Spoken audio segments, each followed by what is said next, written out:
Vediamo un po'. Angela, mi sa che ho lasciato la penna in cancelleria.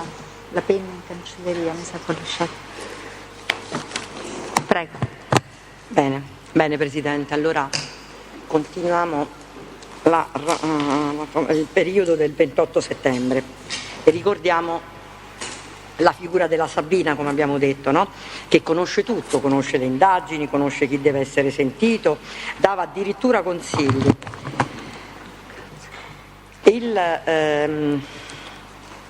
La circostanza che viene definita dal pubblico ministero, questa del 28, cioè la telefonata tra Consiglio e Sabina, viene considerata appunto una circostanza falsa. Secondo noi invece la circostanza falsa è sicuramente la serie di queste menzogne che Sabina utilizza con Capriotti, con Consiglio, eccetera. Noi riteniamo infatti che la conversazione di Consiglio risulti assolutamente genuina, perché viene stimolata tra l'altro dalla curiosità di Sabina, quindi alle domande che ripetutamente gli vengono poste. Tra l'altro riteniamo appunto che Sabina fosse a conoscenza esattamente di quello che stava succedendo quel giorno, il 28, mentre Consiglio assolutamente no. Allora, analizziamo comunque sempre rimaniamo quindi al 28 settembre. Sappiamo che Consiglio risultava senza macchina e quindi aveva difficoltà di raggiungere la moglie e i figli. Ci sono delle conversazioni sul suo RIT progressivo 894 e 895. Consiglio chiede a un certo Fabio di accompagnarlo perché non ha appunto la macchina. Successiva conversazione, quella delle 18:34, progressivo 9:20, che viene intercorsa tra Consiglio e la moglie, Dora. Questa riguarda prestazioni mediche legate infatti alla figura dei bambini. Vedremo che in questa conversazione risulterà che Consiglio farà tardi. Farà tardi, infatti, nella telefonata con la moglie si dice... Lui dice sto uscendo e la moglie che fa? Persino commentando con una persona vicino, viene pure in ritardo. Questa è una conversazione che rivela la natura ortopedica dei figli. Noi questa conversazione l'abbiamo anche contestata nel controesame di Loiacono. E abbiamo chiesto, voi non avete fatto comunque accertamenti, lei mi ha detto, perché su questo se aveva bisogno dell'ortopedico, dell'oculista, non l'avete fatto? Quindi non avete fatto nessun accertamento per riscontrare la genuinità di queste richieste? La risposta del test Loiacono è un secco no. Poi prosegue in un passaggio successivo, no, non abbiamo fatto proprio accertamenti dal punto di vista sanitario. Sappiamo che questi accertamenti medici, riferiti tra l'altro sulle esigenze dei bambini di Consiglio, erano stati anche evidenziati nell'interrogatorio del 22 novembre da parte del Vitale. E nonostante questo, che dopo l'interrogatorio bisognava comunque fare dei riscontri su quello che aveva detto appunto il Vitale, vedremo che Loiacono invece dirà che non hanno fatto nessun tipo di accertamento. Allora, intanto siamo al 28 settembre, abbiamo potuto dimostrare che Consiglio non è riuscita a raggiungere telefonicamente le persone offese e che non le ha neanche viste. Il pubblico ministero farà riferimento a un'altra ambientale, sempre nella macchina dei Migliarini, all'uscita delle escursioni, quindi il 28, e dirà i coniugi Migliarini Capriotti uscivano dalla procura in serata, come emerge dalla conversazione tra presenti captata nella loro autovettura mentre tornavano a casa. In questa ambientale, che è il progressivo 8 del RIT 5563/15, in questa ambientale si ricava che Migliarini si trova in macchina con la Capriotti e chiaramente stanno ripercorrendo le escursioni di qualche minuto prima o Ovviamente queste sono conversazioni che noi riteniamo estremamente esplicite e genuine, anche perché appunto Migliarini aveva da poco concluso la sua escursione. E vediamo cosa dice Migliarini alla moglie. Lui, intendendo pubblico ministero, se la metteva sempre come dire che io avevo paura. Senti, riferendosi alla Capriotti, senti come ho risposto, senti, scusa, ascolta, io non voglio perdere tutto, io non ho paura di niente, procuratore. Cioè, a me non mi hanno fatto nessuna pressione, ma di che devo aver paura? Queste sono le parole che Migliarini riferisce di aver detto al pubblico ministero.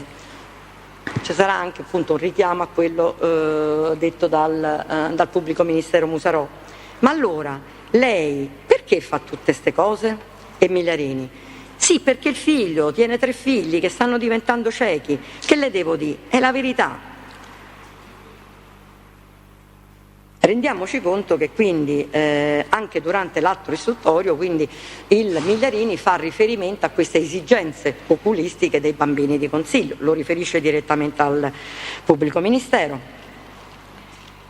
Ricordiamoci anche che però non lo vede e non lo sente da giorni Consiglio, anche perché la stessa Sabina non metterà a conoscenza la Capriotti che invece Consiglio ha ricercato Migliarini. Noi riteniamo che infatti l'incontro tra Migliarini e Casamonica Consiglio quel giorno del 29 settembre non sia avvenuto. E perché? Allora, facciamo riferimento anche al nostro allegato, il 3A. Dobbiamo a questo punto partire dalla prima telefonata che il 29 riceve Consiglio. Siamo alle 9:41, la RIT 5414 col progressivo 995. Questa è una conversazione trascritta dalla lingua romani. Dora sveglia il marito, Consiglio, e gli dice: sì, tu sta a dormire, e invece vatti a fare dei giri. Lo sai che non ti arriva mai un foglio, non ti arriva niente a casa. Io non so, sei senza residenza, ma come hai fatto senza residenza? Dal computer non risulti. La signora Dora continuerà dicendo: adesso sono in circoscrizione, sto prendendo un appuntamento per i bambini.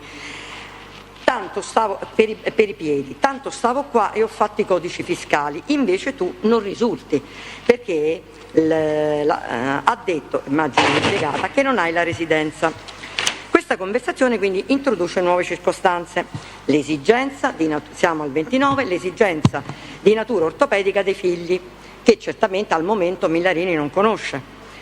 Questa conversazione riscontra l'errore in cui è caduto il pubblico ministero, perché lui dirà: ma come emerge dalle operazioni tecniche in quel frangente, Casamonica non aveva bisogno neanche di un ortopedico, atteso che 2 giorni prima, cioè il 27, erano stati sottoposti i figli ad una visita ortopedica.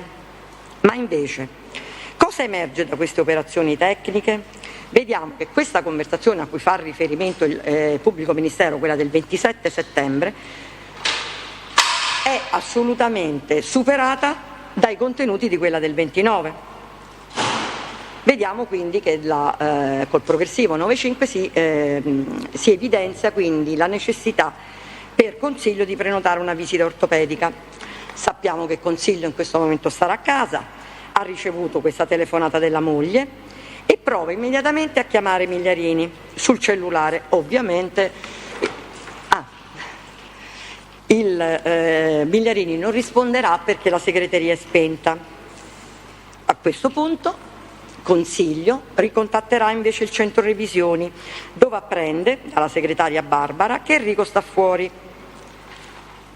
In realtà Barbara, evidentemente deve essere un po' un'abitudine di queste segretarie, ha appena mentito a Consiglio perché riferisce che Migliarini non è in azienda, mentre questa circostanza, quindi che è falsa, è riscontrata dai dati offerti dall'intercettazione ambientale proprio dell'autovettura di Migliarini, RIT 5563 col progressivo 21 delle ore 10, e cioè l'incontro tra Migliarini e Corsi Zeffirelli presso l'auto M. Questa è una prova sicuramente certa, perché oltre alla conversazione che c'è tra i due, si sa che quindi questo incontro è avvenuto all'auto M e questo ce lo riforniscono i dati della geolocalizzazione dell'autovettura BMW, che esattamente corrispondono al centro di revisione. Una cosa che non è stata fatta emergere è che a un certo punto quella mattina il Migliarini lascia la sua abitazione in via Seminara, giungerà poi in via Demetriade intorno alle 8:50, rimarrà all'auto M almeno fino alle 12:46, quando poi con la moglie si muoverà a bordo della BMW per raggiungere il Tribunale Civile. Sappiamo anche che la Katia Capriotti raggiungerà il centro revisione alle 11:25 e in questo momento Migliarini ne approfitta per incontrarsi con Zeffirelli. Dobbiamo far notare che l'unica oggettiva occasione del 29 settembre di Migliarini per incontrare Consiglio al limite poteva risultare questa, cioè dalle 8:50 alle 12:46, in tutta tranquillità e sfruttando anche la presenza dei corsi Zeffirelli, anche con l'assenza della Capriotti. Eppure, quando Consiglio cerca Migliarini all'auto M, dopo aver tentato anche di rintracciarlo sul cellulare, Migliarini si farà negare dalla sua segretaria. Se noi teniamo conto delle conversazioni intercettate, sempre sul RIT di Consiglio, è opportuno evidenziare che Consiglio in questa fascia oraria si trova sicuramente a casa. A riscontro anche la conversazione delle successive 12:38 con il progressivo 1028, in cui Consiglio chiama Diego, un gommista, perché ha un'esigenza per la macchina.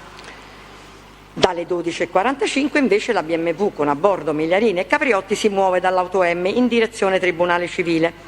Ovviamente questa è una macchina intercettata, infatti abbiamo l'argomento tra i due coniugi, infatti conversano tra di loro, commentano alcune vicende personali rispetto ad amici, parlano dell'accordo per la vicenda fallimentare ed iniziano a parlare delle escursioni del giorno precedente.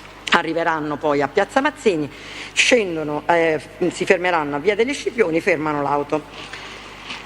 Qui abbiamo una conversazione captata dall'ambientale col progressivo 24 che risulta questo. Migliarini, un attimo, tanto dobbiamo aspettare, riferendosi probabilmente all'avvocato, si sente spegnere l'autovettura e si sente il rumore di sportello. E riferendosi alla moglie, questo c'ha il telefono spento, Marco. E Katia, scusa, ma l'hai riportata la macchina? Ma tu non la dovevi riportare oggi la macchina? Enrico Migliarini, così mi ha detto Simone, inteso come Simone della Maggiore. La macchina, Marco, non l'ha portata, mo mi devi far spendere 2 soldi in più quando saranno 500 euro, scusami. Migliarini quindi si riferisce alla circostanza legata all'auto noleggiata per Baldini, che deve essere consegnata ad un tale Simone della Maggiore. Il commento captato con la moglie, che questo c'ha sempre il telefono spento, sarà ribadito anche dopo. Vediamo che alle 13:22 col progressivo 18:55 Migliarini contatta la madre per cercare il fratello, tutto questo sempre legato alla vicenda del Tribunale Civile. Avvertirà la madre che sarà in ufficio dopo le 4. Alle 13:24 col progressivo 18:57 Migliarini riprova a chiamare Baldini, ma risulta irraggiungibile. In questo momento quello che interessa a Migliarini sono 2 cose: 1, l'accordo appunto per evitare il fallimento, e 2, rintracciare Baldini per far restituire dallo stesso la macchina alla Maggiore. Noi sappiamo e lo possiamo individuare e presupporre che Migliarini certamente ha visto che Consiglio l'ha cercato sia sul cellulare alle 10:32 e sia alle 10:50, perché Barbara gliel'avrà riferito che l'ha chiamato mentre lui stava lì al centro revisioni. A questo punto Migliarini, nell'attesa infatti che arrivi il suo avvocato con cui hanno appuntamento, si ricorda di fare un'altra telefonata che riscontra un suo pregresso impegno a reperire un contatto con dei dottori. Eccola, Enrico Migliarini, Mattia, eccomi, sì, scusa. Migliarini, scusami se ti disturbo, non mi hai fatto sapere niente di quella cosa della clinica, dei dottori. E Mattia, sì, è vero. Mattia, ma scusa se ti disturbo. Dimmi, ma non mi hai fatto sapere niente. E che è vero che ti devo far sapere, c'hai ragione. Va bene, Ma Mattia, ma stai ancora in tempo? Certo, va bene, poi ti faccio sapere. Dormi, dirà Migliarini, che stai a dormire sempre, Grazie, saluti. Per sapere tra l'altro a chi corrisponde questa utenza, la numero 347 3764 eccetera, chiamata da Migliarini, si può riscontrare dall'esame del test Vittorini Enrico. Vittorini Enrico viene sentito da voi il 22 ottobre, lui è un imprenditore, gestisce case di cura di sua proprietà all'Aquila da oltre 30 anni, conosce dall'adolescenza Migliarini. Tra l'altro in questo esame il Vittorini Enrico racconterà di non conoscere l'esistenza di rapporti tra Migliarini e Casamonica, ma di conoscere in realtà i rapporti tra Baldini e Migliarini. E definisce Migliarini, e su questo gli do assolutamente ragione, un tipo esuberante. Lui, il Vittorini avvertirà, quindi dirà all'esame, che è stato lo stesso Migliarini a parlargli dell'escussione del 28 davanti alla procura e poi, su domanda del pubblico ministero, addirittura che questa conoscenza dell'escussione lui la sapeva fin dall'invito. A seguire poi dalla domanda di una difesa, Vittorini confermava di avere un figlio di nome Mattia, utilizzatore dell'utenza 347, 37 eccetera, e che Migliarini si fosse affidato alle cure del dottor Ventura, specialista in ortopedia, ed anche di un certo dottor Cialfi. Abbiamo detto che questa utenza infatti corrisponde a Mattia Vittorini, figlio di Enrico, proprietario dei Villa Letizia all'Aquila, dove lavorava il professor Ventura, l'ortopedico, amico di Migliarini. Quindi Migliarini ha certamente interessato Mattia Vittorini per la ricerca di dottori.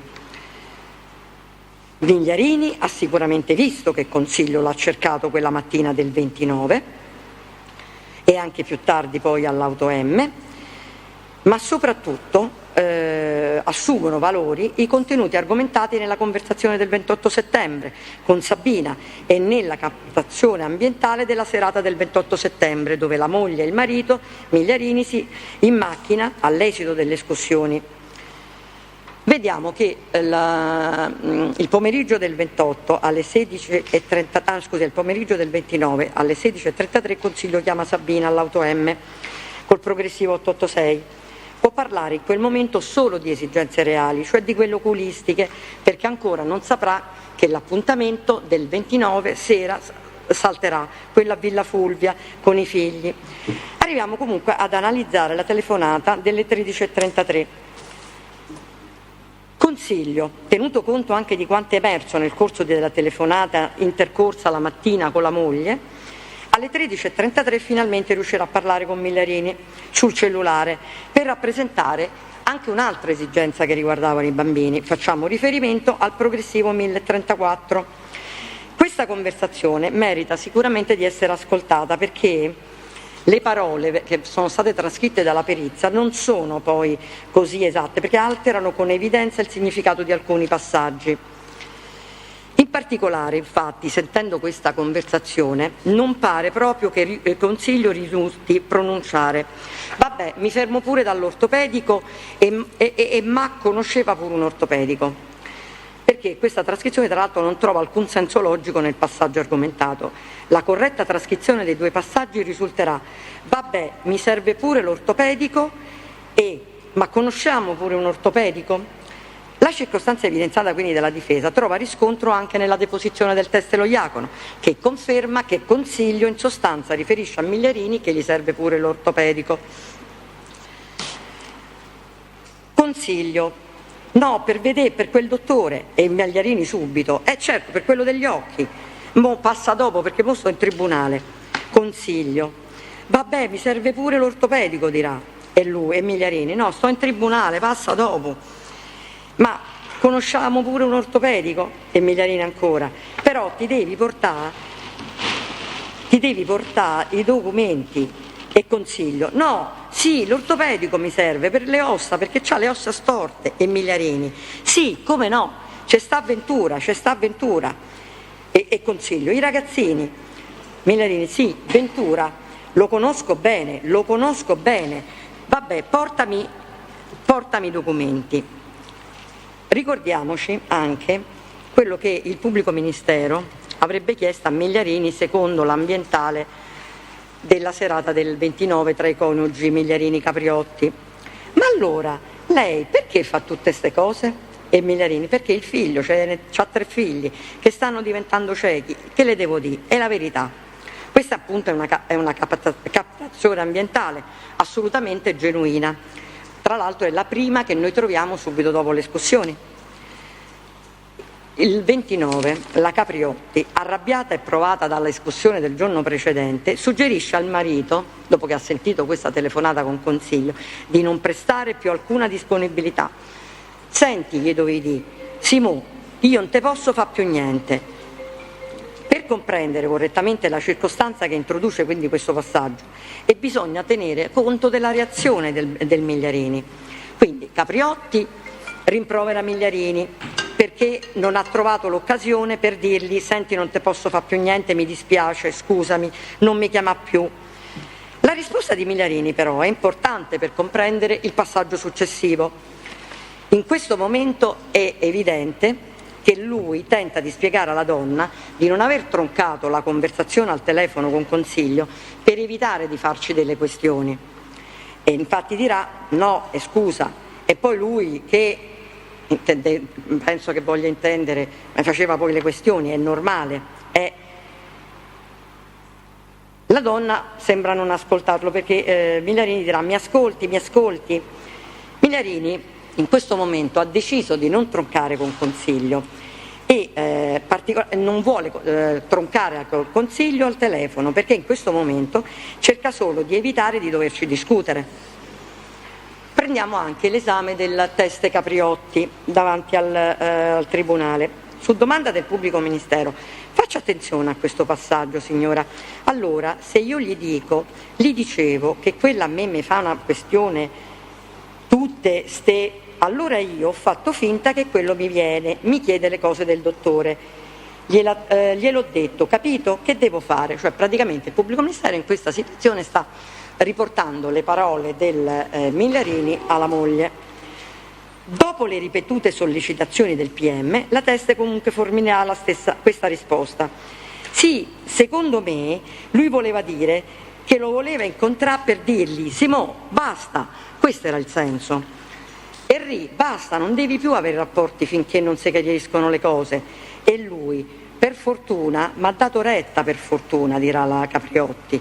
E ancora con riferimento a quanto riferito dal marito, ha inventato questa cavolata qua del dottore perché lo voleva così incontrare. Voleva incontrarlo per dirgli guarda Simò, non parliamo più di niente, non voglio sapere più niente, non ne voglio più sapere. In conclusione d'esame il Tribunale sintetizzerà questo concetto e dirà allora signora, vuol dire suppongo che mio marito avesse detto quella cosa che non corrispondeva al vero? Diciamo perché in realtà lo voleva incontrare, quello era un modo per dirgli incontriamoci e sicuramente la finalità era quella di dirgli basta, non ci possiamo più vedere, non ti fare più sentire? E la Capriotti sì. Il Tribunale ha ormai assunto che Migliarini inventa di rispondere a consiglio in quel modo e correttamente fa osservare al teste che però è consiglio a cercare Migliarini e non il contrario. Questa circostanza riscontra egregiamente la genuinità delle ricerche invane di consiglio di trovare disponibilità per quelle questioni oculistiche e poi per quelle sopravvenute di natura ortopedica. Come si fa quindi a sostenere che Migliarini e Consiglio si siano visti nel pomeriggio del 29 all'Auto M quando una testimonianza diretta come quella della Capriotti afferma perché so che poi non l'ha più visto e ancora io non credo che c'è stato sto incontro, però il PM non prova nemmeno a replicare su questo argomento. Quello che interessa evidenziare è che Migliarini in questa conversazione con Consiglio non può avere interesse di allargare la conversazione ad altri argomenti, non lo può fare in quel momento ma non lo vuole fare e sicuramente non lo vuole fare al telefono ed è chiaro che rinvia poi a un successivo incontro di persona assecondando le esigenze mediche del Consiglio. La moglie insiste, allora l'unico modo era dirgli di non romperti più le palle, basta, non te deve più chiamare Migliarini. E vabbè, mo lo vedo, perché oggi lo vedo. Immediatamente la moglie: ma se l'hai già visto l'altro ieri, ma che gli hai detto? Risposta di Migliarini, e questa secondo noi è molto importante: no, gli ho detto che andavo di qua. Sappiamo dove dovevano poi andare il 29, al Tribunale Civile. Quindi questa circostanza è importante, perché Migliarini svela di non aver mai rivelato a Consiglio l'escussione del 28, ma facendo solo riferimento all'appuntamento al Tribunale Civile del 29. Nella conversazione con Consiglio ricordiamoci che Migliarini aveva detto: sì, Ventura lo conosco, portami quello che ti serve, portamelo più tardi. Vabbè, quando finisco verso le 4 o le 5. Consiglio: vabbè, fammi uno squillo. Secondo la prospettazione accusatoria, questa conversazione rappresenterebbe l'appuntamento che poi diventerà l'incontro tra Migliarini e Consiglio presso l'Auto M.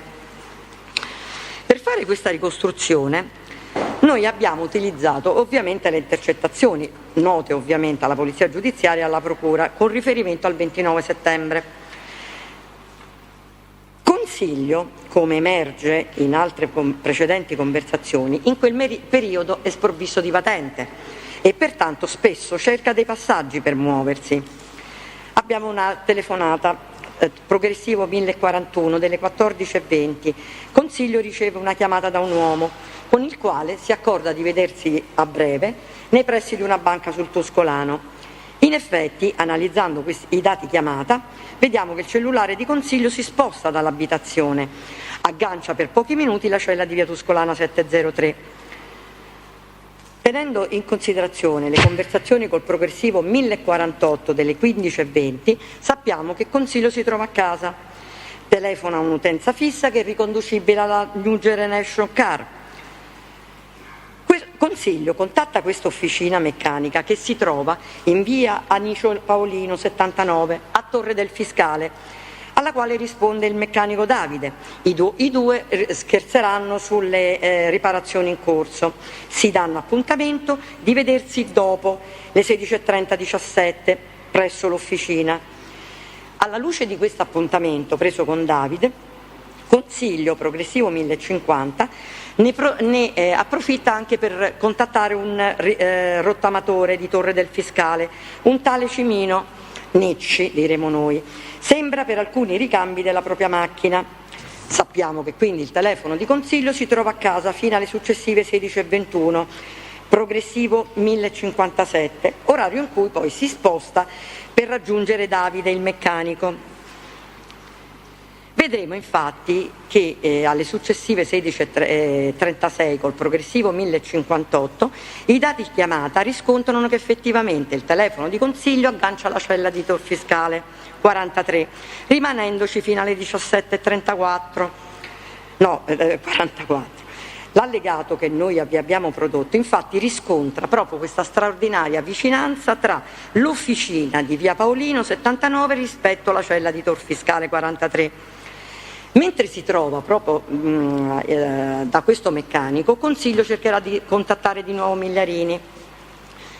Progressivo 2106. La conversazione non avviene perché entra la segreteria telefonica. Migliarini comunque in quel momento sappiamo che si trova dentro l'Auto M e ricordiamoci che invece nella precedente telefonata con Consiglio avrebbe detto che gli faceva una telefonata, gli avrebbe fatto una telefonata. Sempre mentre sta dal meccanico, Consiglio, col progressivo 1068, tenta invano di contattare Luciano, certamente per questioni connesse ai problemi della macchina. In questo momento Consiglio si trova ancora da Davide il meccanico e nel tentativo, tra l'altro, di chiamare il fratello, vengono captati in ambientale alcuni commenti riconducibili a Consiglio e ai due meccanici.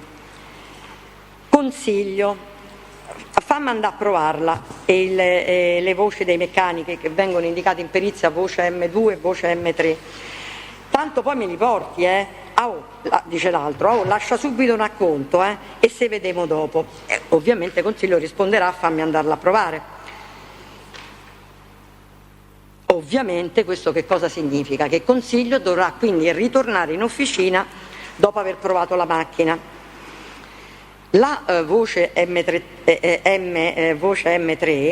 tra l'altro lascia addirittura anche intendere che dopo si vedranno. Infatti questo rinvio noi lo troveremo nell'ultima intercettazione della sera del 29 settembre. Vediamo che poi alle successive 17.36 col progressivo 1071 Consiglio, così come ci dicono i dati chiamata, ritorna a casa. Dopo alcuni minuti, progressivo 1073, Consiglio contatta di nuovo l'officina del meccanico, quella di via Anicio Paolino a Tor del Fiscale. Chiuso il telefono con l'officina, Consiglio chiama immediatamente il fratello, questa volta riesce a parlarci, si lamenta del malfunzionamento della ventola e per risposta Luciano gli dirà: vabbè, aspetta, mo sto venendo giù, dai. E Consiglio: sto a casa. Alle 17.42, progressivo 1075, troviamo la chiamata di Consiglio sull'utenza fissa dell'auto M, che secondo il PM rappresenterebbe l'appuntamento, al quale seguirà l'incontro tra Consiglio e Migliarini all'auto M. Secondo noi questo non è possibile e infatti non sarà così. È una brevissima conversazione, anche questa volta gestita dalla famosa Sabina, che conferma la presenza di Migliarini nell'azienda, ma comunque Migliarini non prenderà parte a questa conversazione. Infatti le indicazioni fornite dalla Sabina in nome di Migliarini non provengono assolutamente dallo stesso, anche perché non si sente, non si percepisce alcun commento in sottofondo. Quindi è la solita evidente iniziativa intrapresa dalla segretaria Sabina: sta lavorando, ha detto se vuoi vieni giù. Allora, l'ascolto di questa conversazione si capisce che manca completamente la minima percezione sonora di questo commento da parte del Migliarini e l'intervento della Sabina è talmente immediato che non può essere quindi considerato espressione del tipo ha detto vieni giù. Ma ha detto chi? In quale frazione quindi di secondo Migliarini avrebbe detto alla Sabina da dire a Consiglio va bene, vieni giù? La telefonata finirà con un tono, tra l'altro, che vi invita a sentire, mesto di Consiglio, perché a questo punto ha la consapevolezza invece che Migliarini non lo vuole incontrare. Comunque, questa conversazione vedremo che si esaurisce in pochi secondi. Progressivo 1080, sappiamo che Consiglio dai dati di chiamata si trova ancora a casa e si comincia a muovere dopo per attestarsi nuovamente sulla cella di via Tuscolana 66D alle 18.43 con la famosa intercettazione del 1084. Lo spostamento del telefono di Consiglio dalla propria abitazione verso l'officina del meccanico in via Paolino è riscontrato dai dati chiamata.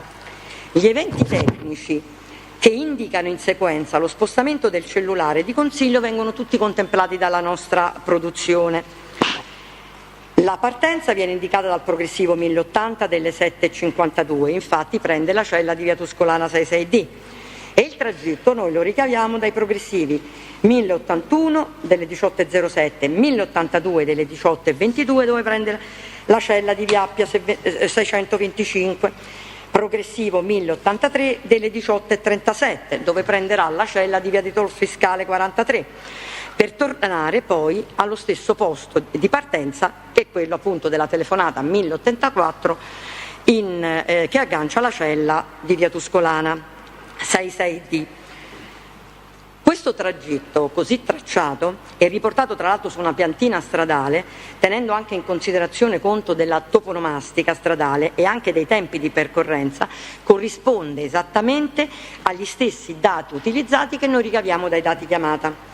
E sappiamo quindi che Consiglio esce dal vicolo di Portafurba, percorre via Tuscolana, svolta a sinistra in via dell'Arco di Travertino, va in via Lumiere, arriva in via Appia Nuova che percorre in direzione fuori Roma, fino a giungere al primo ed unico punto di intersezione stradale per girare a sinistra in via Torre del Fiscale e poi raggiungere l'officina in via Paolino.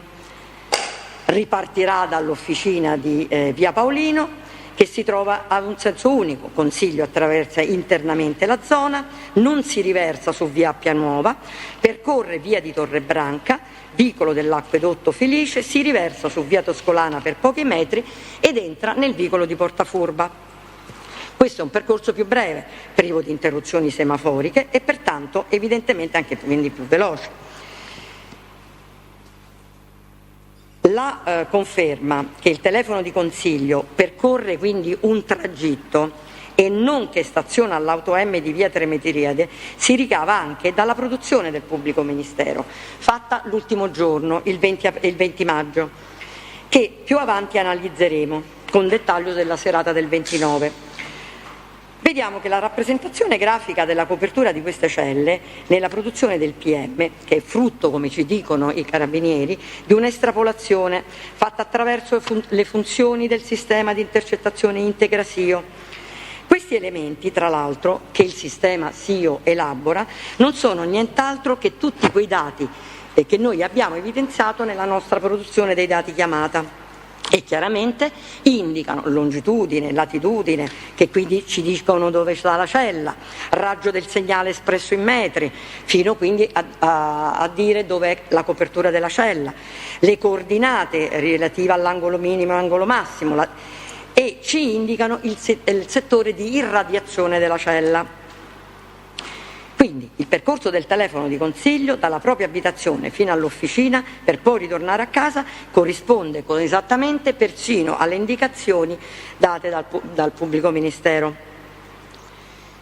Vediamo che su questo punto, tra l'altro, aveva riferito anche il teste Lo Iacono nel corso dell'esame del 21 maggio e lui, su domanda del PM, se aveva verificato sulla base di quello che era già in atti, si può valorizzare qualche ulteriore elemento che confermi che Consiglio nelle more fra le due telefonate, cioè quella fatta con Sabina e poi quella fatta con Vitale, sia andata a parlare con Migliarini? Ritiene di dover evidenziare qualcosa?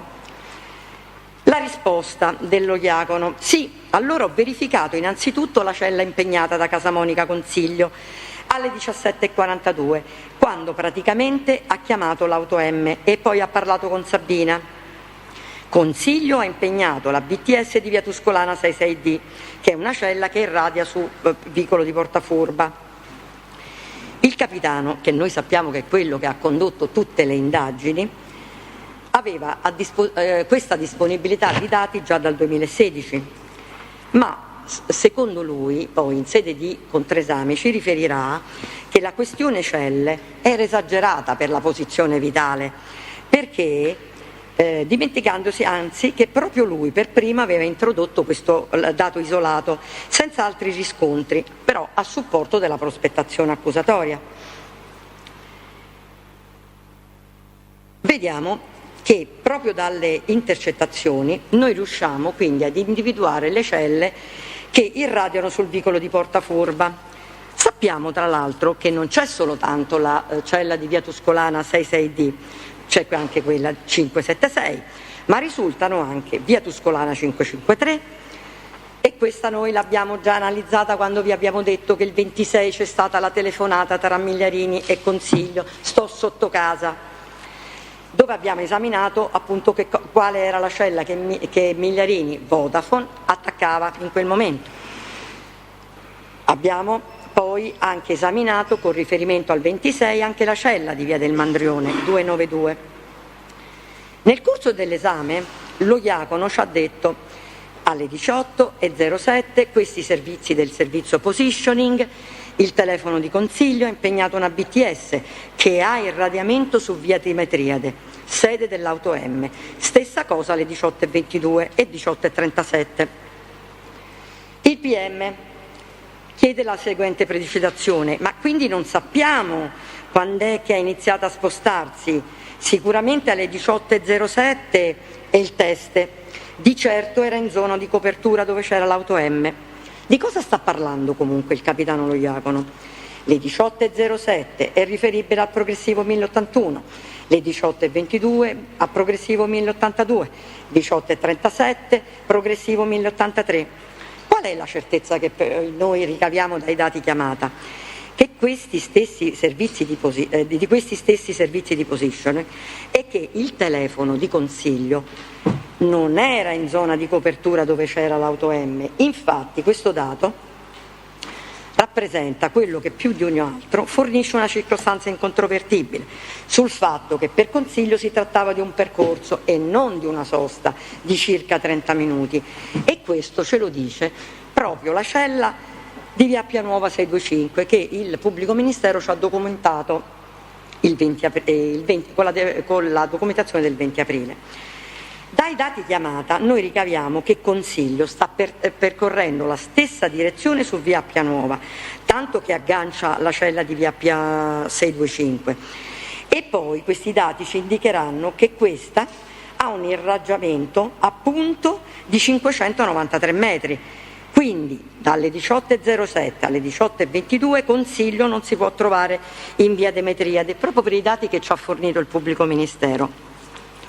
La cella di via Appianuova 625 viene agganciata 2 volte, ma dobbiamo dire che questa cella dista in linea d'aria dall'auto M quasi 1000 metri, 1 chilometro, quindi quasi il doppio della copertura di questa cella.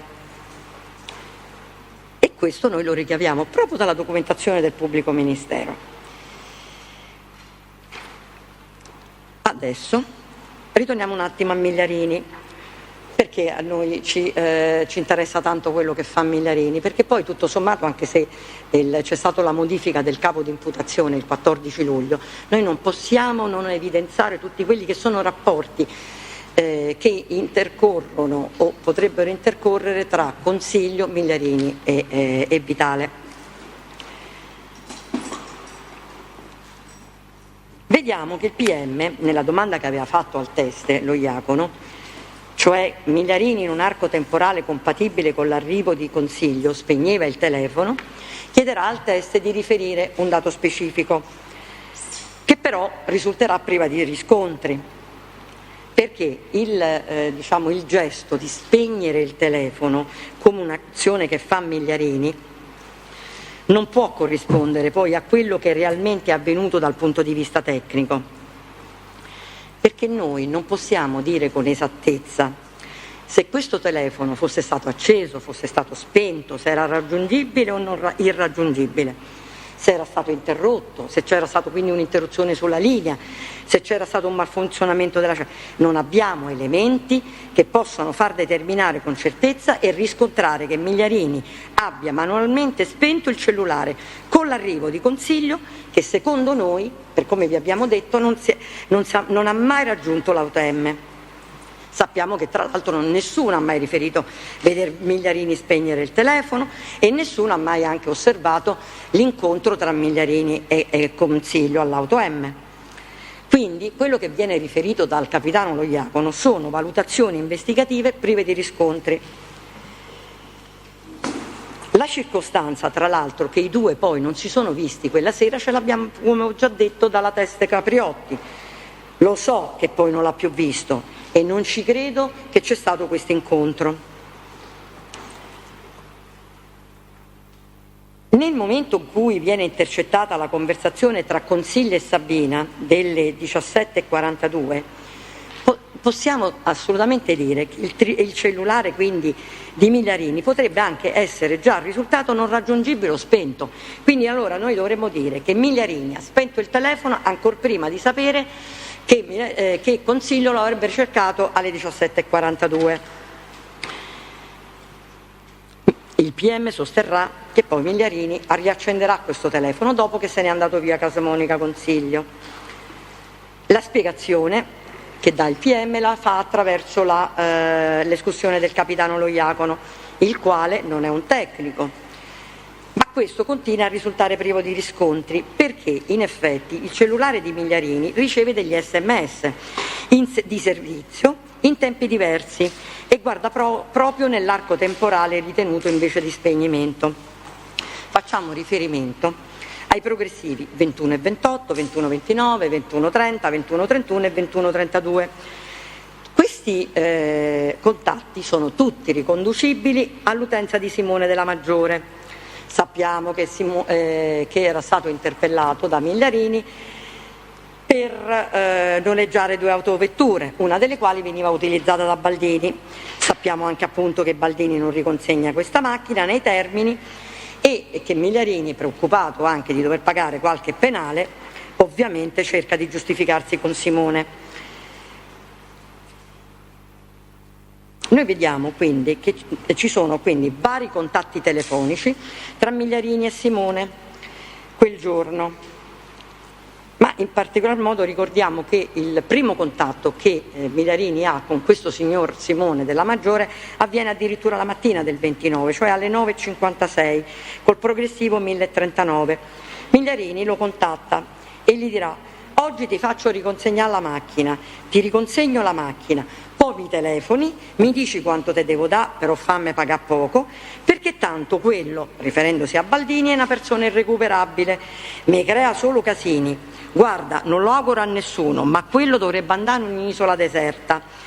Non è che gli auguro la morte, ci mancherebbe, però deve andare in un'isola deserta, se no crea problemi agli altri. Simone della Maggiore su questo replica in maniera, diciamo, pratica, perché dirà: fammi riportare sta cazzo di macchina che così me lo levo dai coglioni. Tenuto conto quindi di questa conversazione, alle successive 16:17 Migliarini, che ormai è ritornato all'Auto M, ricomincia a cercare Baldini, che non gli risponde, progressivo 2076. Alle 16:34, progressivo 2087, Migliarini contatterà poi un certo Antonio.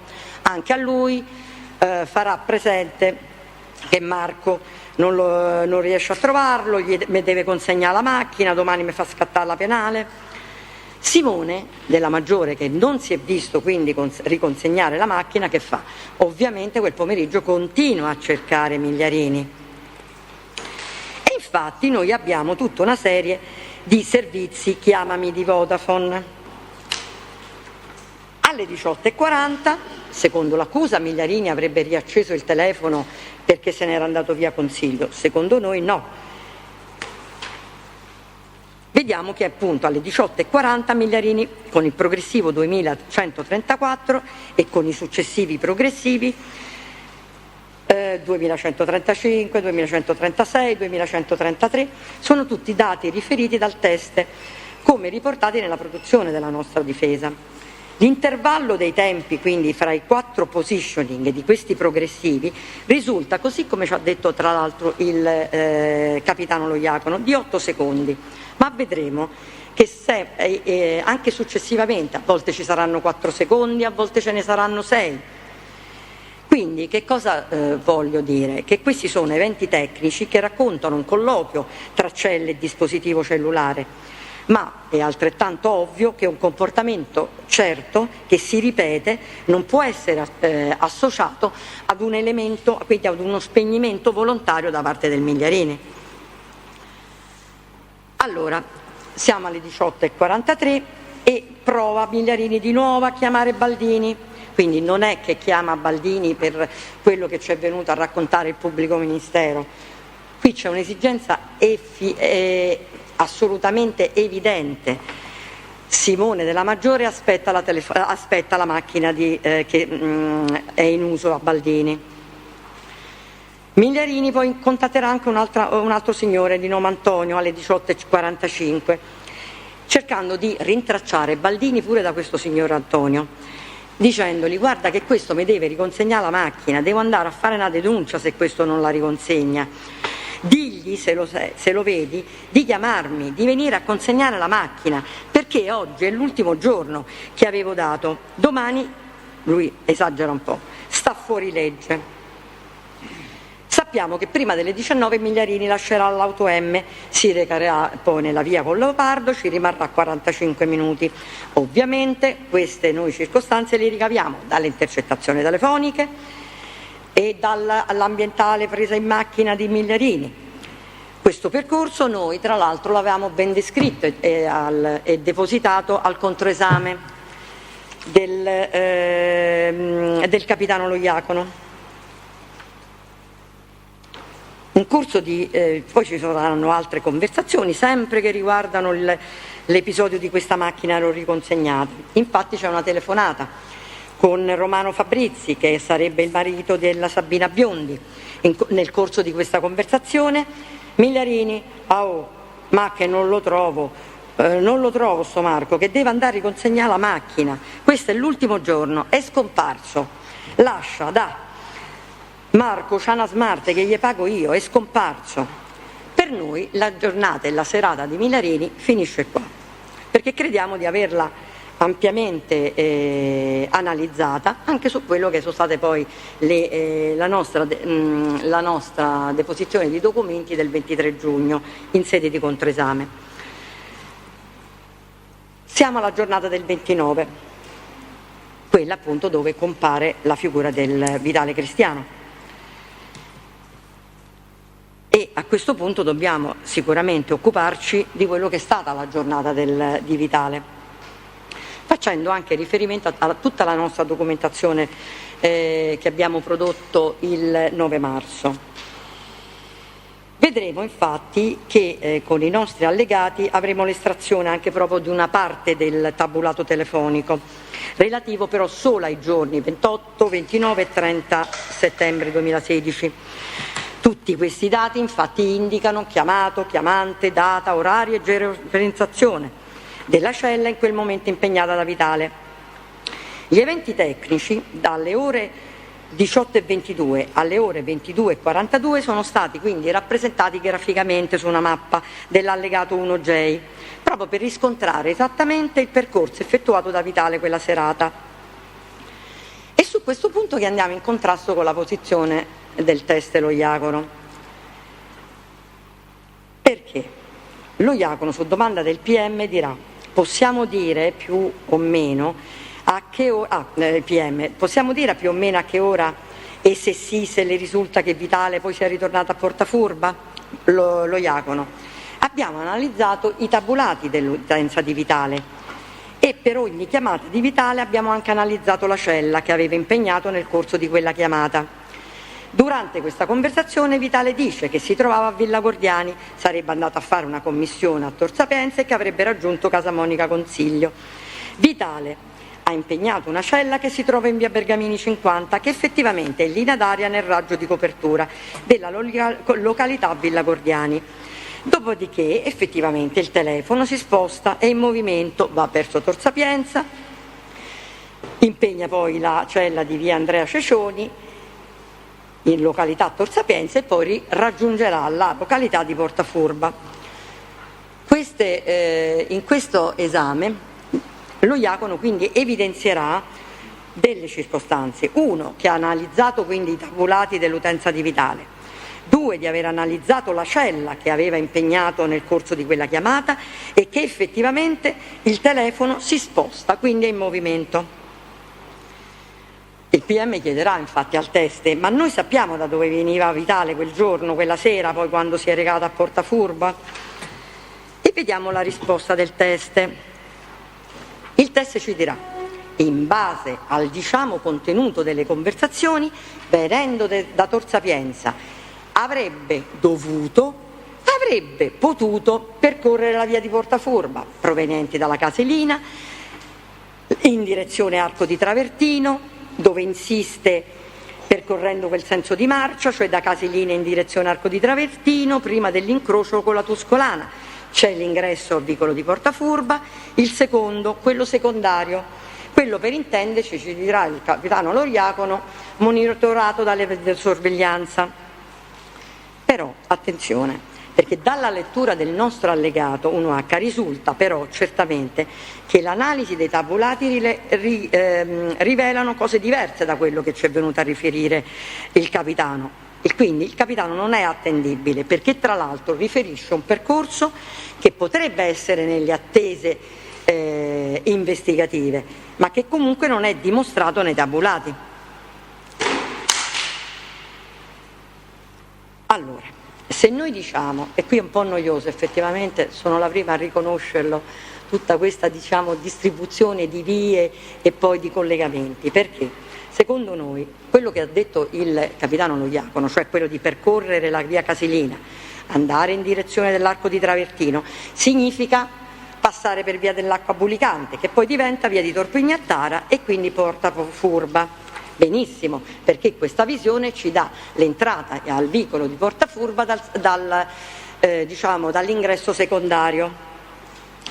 Ma l'analisi dei tabulati smentiscono completamente questa deposizione e rivelano intanto, è vero, Vitale transita comunque in un quadrante completamente diverso. E sicuramente il percorso finale non sarà l'entrata del transito nel vicolo di Porta Furba, cioè la cosiddetta scorciatoia. E vedremo che tra l'altro noi vi abbiamo anche documentato tutto il percorso che ha fatto il Vitale. Lui, il capitano, ci aveva riferito che aveva anche analizzato la cella, che aveva impegnato il Vitale in quella situazione. E sembrerebbe questo, tra l'altro, l'unico accertamento effettuato dall'accusa. E questa stessa osservazione era stata fatta dalla difesa. Perché io farò la domanda allo Iacone e dirò, ma c'era una vostra richiesta, dico, fra l'altro, direttamente, dico da lei, capitano, inoltrata alla Vodafone, per conoscere la mappa della copertura della cella telefonica. Ma su questo noi non abbiamo dubbi, perché in quel momento in cui Vitale riceve la telefonata di consiglio, il suo telefono aggancia sicuramente la cella di via Bergamini 50. A prescindere che questo accertamento, pensate, viene fatto dopo l'interrogatorio di Vitale del 22 novembre 2018, quindi addirittura più di 2 anni dopo all'episodio del settembre 2016. Noi sappiamo tutti che una cella può avere un comportamento che cambia da un orario all'altro, persino nella stessa giornata. Adesso, tra l'altro, è anche interessante evidenziare quello che ci è venuto a raccontare il capitano Lo Iacone su questo accertamento. Ci dirà, questo è un accertamento che è stato fatto, non è mai stato relazionato, perché comunque non ci stavano elementi ultronei, quelli che avevamo già riferito, cioè non c'erano elementi ulteriori. Pubblico Ministero forse dice non riesco a farle comprendere, la posizione di Vitale non è stata trattata come stiamo facendo adesso, mi permetto di dire le stesse indagini che io personalmente svolgo quando parlo di un omicidio. Andare a verificare cella a cella, spostamento per spostamento di una persona sospettata, non abbiamo questa attività per il Vitale e questo ci è stato stimolato dal Pubblico Ministero solo recentemente, stiamo parlando dell'udienza 23 giugno 2020. Tra l'altro il teste si scuserà perché dirà pure, per giustificare questo nuovo accertamento, 2 o 3 udienze fa, quando forse per mia superficialità è stata data una lettura, diciamo, non completa dei contatti che si erano verificati il 29 settembre tra Consiglio e Migliarini. Certamente queste circostanze introducono il fatto che l'assenza quindi di ogni interesse investigativo nei confronti di Vitale. Ricordiamoci anche quello che c'era venuto a dire il capitano Lo Iacone sulle telefonate intercettate nel periodo precedente di dicembre 2015, gennaio 2016, perché comunque non hanno un significato. A questo punto, dopo questa lettura del capitano Lo Iacone, io personalmente chiederò, ma scusi, ma questa lettura, ma infatti non la potevate fare 4 anni fa? Questa è una lettura che era evidente agli atti. E secondo me era già presente quindi 4 anni fa. Lo Iacone mi risponderà, ma certo che erano presenti questi dati, ma non c'erano i presupposti per dover approfondire in questi termini. E ripeterà 2 volte, non c'erano i presupposti per dover approfondire in questi termini. Queste sono le indagini che sono state fatte su Vitale, queste sono le carenze e questi sono anche i presupposti per cui lui è stato iscritto al registro degli indagati, è stato interrogato, è stato rinviato a giudizio, si trova a processo in un processo così grave con un'imputazione gravissima, modificata a luglio del 2020. Sappiamo che su questo il PM è stato molto duro nei confronti di Vitale. perché ha fatto una richiesta di 5 anni con l'interdizione perpetua dai pubblici uffici, e questo però, signori del Tribunale, significa togliergli la divisa per sempre. Ed è per questo, Presidente, ecco perché voglio scusarmi anche per questa mia discussione, forse a alcuni tratti anche un po' noiosa, perché riferisco dati, perché io ritenevo e ritengo tuttora che era importantissimo studiare a questo punto e verificare cella per cella, spostamento per spostamento, sia di Vitale che delle persone che gli sono, che gli sono intorno e che sono presenti nel capo di imputazione. Allora, torniamo al pomeriggio del 29 settembre di Vitale. Vediamo che noi sappiamo che, così come ci riferisce, il 28 lui ha una serie di telefonate con la Bosch Service, che si trova proprio nel quartiere di Villa Gordiani, per un problema della chiave della macchina, della propria autovettura. Il 29, infatti, alle 18:35 la Bosch lo richiamerà proprio per farsi consegnare anche la scheda che riguardava la chiave. Vediamo infatti che la cella che viene agganciata da Vitale è proprio la cella di via Bergamini. Alle successive, quindi 18:43, quindi sia nella telefonata con l'officina Bosch che nella telefonata delle 18:43, la cella che viene attaccata, agganciata, è via Bergamini 50. E nel corso di questa conversazione viene a sapere delle esigenze di natura oculistica prospettate da Consiglio per il figlio. Vitale, sappiamo perché ce l'è venuta a raccontare, così come poi abbiamo documentato, doveva raggiungere l'Iperceramica Tiburtina in via di Tor Cervara. Percorrendo quel percorso poi si fermerà per alcuni minuti dall'Ottica Paoli, dal suo amico Daniele Paoli, al quale riferirà poi l'esigenza appresa dal Consiglio. Il Paoli, non sapendo poi esattamente se doveva essere un'esigenza che riguardava gli occhiali o la visita, dirà: guarda che se per gli occhiali non ti preoccupare, lo puoi far venire quando vuoi, se invece è per la visita, il dottore, l'oculista, ci sarà solo il venerdì. Certo, non è stato preso un appuntamento, questo è stato verificato solo una disponibilità da parte del Daniele Paoli.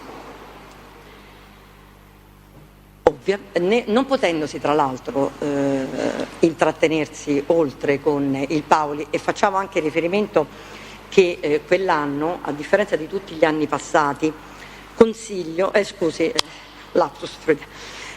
Vitale non aveva passato le vacanze con Paoli, come era loro abitudine. Tra l'altro sono amici di famiglia, i bambini sono amici, eccetera.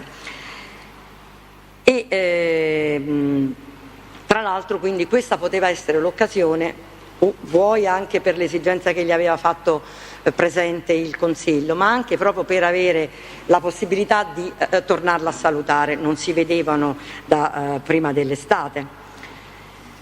Vediamo che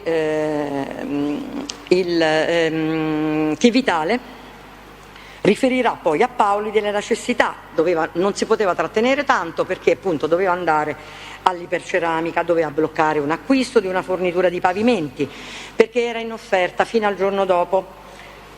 Giorno poi lui ha fatto anche un'integrazione di quest'ordine. Tutto questo poi tra l'altro noi ve l'abbiamo documentato nella nostra produzione. Il percorso di Vitale ci dirà che dopo essere stato dall'ottico Paoli, infatti il Vitale si recherà verso l'Iperceramica per poi rientrare a casa. Una cosa siamo fortunati però, perché il Vitale ha proprio l'abitudine di usare il telefono mentre è in movimento. Guardi, questo sempre l'ho verificato anche io personalmente, perché proprio approfitta di questi spostamenti.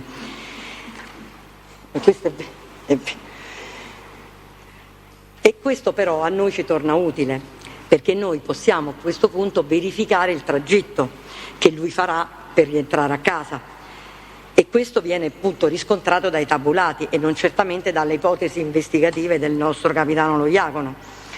Sappiamo anche che lui tornerà a casa e si fermerà fino alla mattina dopo. Sappiamo, perché ce l'ha raccontato, che l'indomani mattina doveva eseguire una serie di delicate perquisizioni proprio nel suo quartiere, così come lui ci ha dichiarato nel corso dell'esame. Le circostanze, tra l'altro, relative a questa attività di servizio eseguita il 30, noi ne troviamo riscontro proprio nei contatti intercorsi con la procura, col personale di polizia giudiziaria e dalle celle impegnate dal telefono. Anche questo è tutto documentato dai nostri allegati, all'allegato H. Quindi alle 19:47 e alle 20 sappiamo che il telefono di Vitale viene impegnato in 2 chiamate. E che cosa aggancia? Aggancia la cella di via Tuscolana 576. L'ultimo evento tecnico della giornata sarà quello delle 22:42.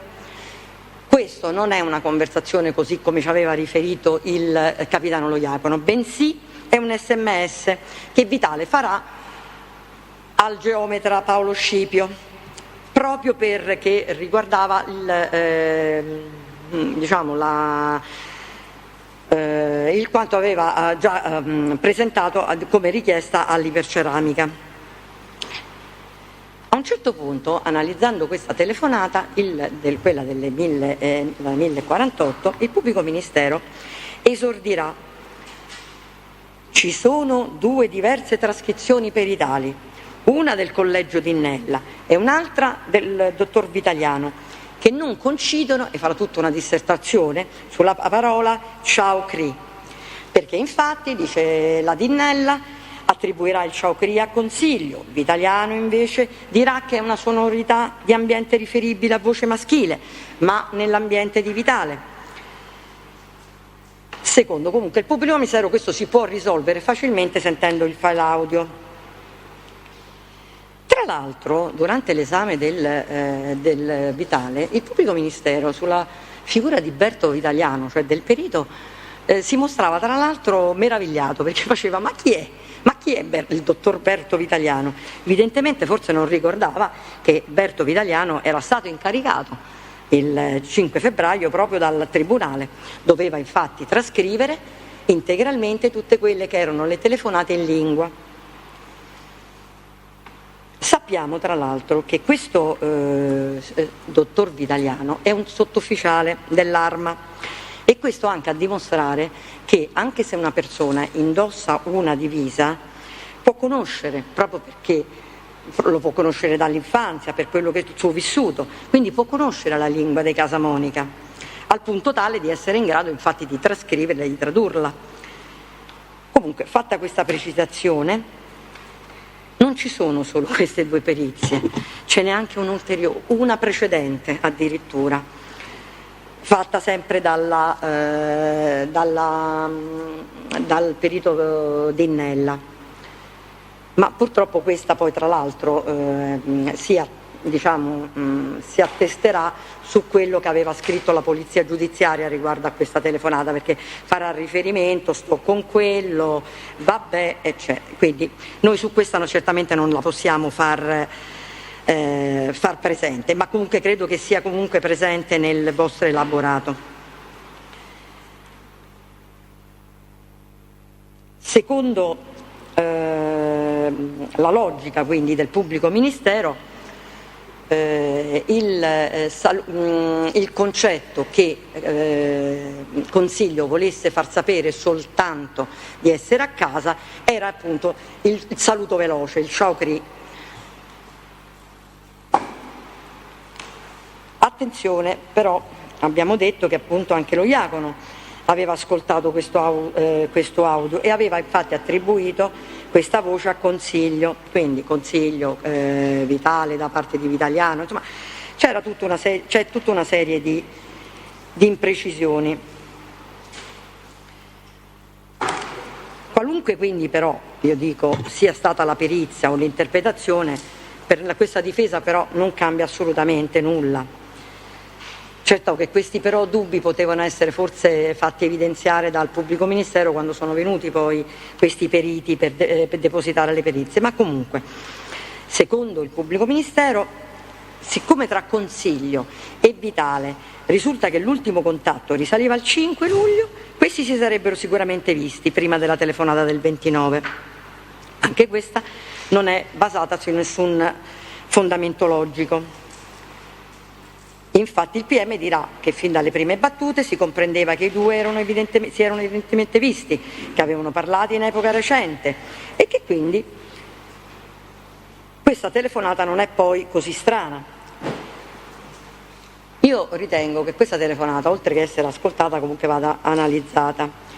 Dalle prime battute iniziali si capisce che Consiglio risponde con conseguenza logica ad una domanda posta da Vitale, che gli chiede nel solito modo: Guaccese ispettò, anche se l'ispettò in questo caso certamente non è Consiglio, ma bensì è Vitale, ma è un modo di parlare, è una battuta. Il PM ci dirà che dopo questo, vabbè, dirà Consiglio, io sto a casa, ok? Quindi come se volesse interrompere questa conversazione. Però prima di questa frase Vitale dirà: aspetta che mi metto il casco, e quindi è logico pensare che abbia riposto il telefonino, indossato il casco e montato in moto, ripreso il telefono per riniziare il colloquio, che poi praticamente non era mai iniziato. Infatti dirà a Consiglio: ah, oh, me senti? E che dici, tutto a posto? Che stai a fa'? Risposta di Consiglio, logica: niente, sto a casa a cucinare, mi sto a fare una matriciana. Nelle successive battute risultano introdotte dallo stesso Consiglio quindi questa affermazione: mi sto a fare una matriciana per i bambini. A noi sembra che questo sia un normalissimo dialogo iniziato con battute con battute banali, giunge dove alla fine di questa conversazione ci sarà la richiesta da parte di Consiglio, motivata dalla sua necessità di far vedere al Vitale un foglio dell'oculista, perché tu ci capisci di più. Così mi guardi un foglio del ragazzino mio, che mi hanno fatto un foglio. E Vitale dirà: va bene, gli facciamo fare una visita, non ti preoccupare, vediamo va. E quindi tronca la conversazione. Noi sappiamo, vuoi perché l'abbiamo documentato noi in udienza in controesame sui certificati medici, ma vuoi anche perché il pubblico ministero ci depositerà questi certificati medici che riguardano i bambini di Casamonica Consiglio. Vediamo che però, tra l'altro, questo argomento non aveva ingenerato interesse da parte degli investigatori, tant'è che non hanno fatto nessun tipo di accertamento. Tant'è che infatti ci dirà lo Iacono, dice no, noi non abbiamo fatto nessun tipo di accertamento. A questo punto ci sarà poi la produzione dell'8 settembre da parte del pubblico ministero. La risposta dell'ospedale del Bambino Gesù sappiamo che era già disponibile dal 2 luglio, ma comunque quindi prima della modifica del 14. In questa circostanza ovviamente la documentazione del PM è molto più completa. E che cosa si evidenzia? Il 14 settembre i figli sono solo prenotati nella lista d'attesa. Il 29 settembre Consiglio chiama Vitale con riferimento alla necessità di reperire un oculista, e il successivo 6 ottobre saranno sottoposti ad intervento. Da questo certificato che voi avete vedrete che i bambini, cioè i genitori, saranno avvisati dell'intervento solo il 3 ottobre 2016, quindi alcuni giorni dopo la telefonata del 29 settembre. Quando infatti nell'interrogatorio il Vitale riferirà di aver incontrato il Migliarini, fa presente che aveva visto il bambino con una benda. A questo punto noi possiamo sicuramente sostenere che questo incontro sarà avvenuto dopo il 7 ottobre, perché appunto presente al bambino con una benda. Quindi noi riteniamo a questo punto che sia anche utile analizzare che cosa ha fatto Consiglio Casamonica, perché il pubblico ministero ritiene che poi a questo punto loro si siano dato un appuntamento e si siano visti. Controlliamo la serata allora di Consiglio. Consiglio, dopo che ha telefonato a Vitale, alle 18:43 risulta a casa. Benissimo. Col progressivo 1095 vediamo che questa è una conversazione periziata.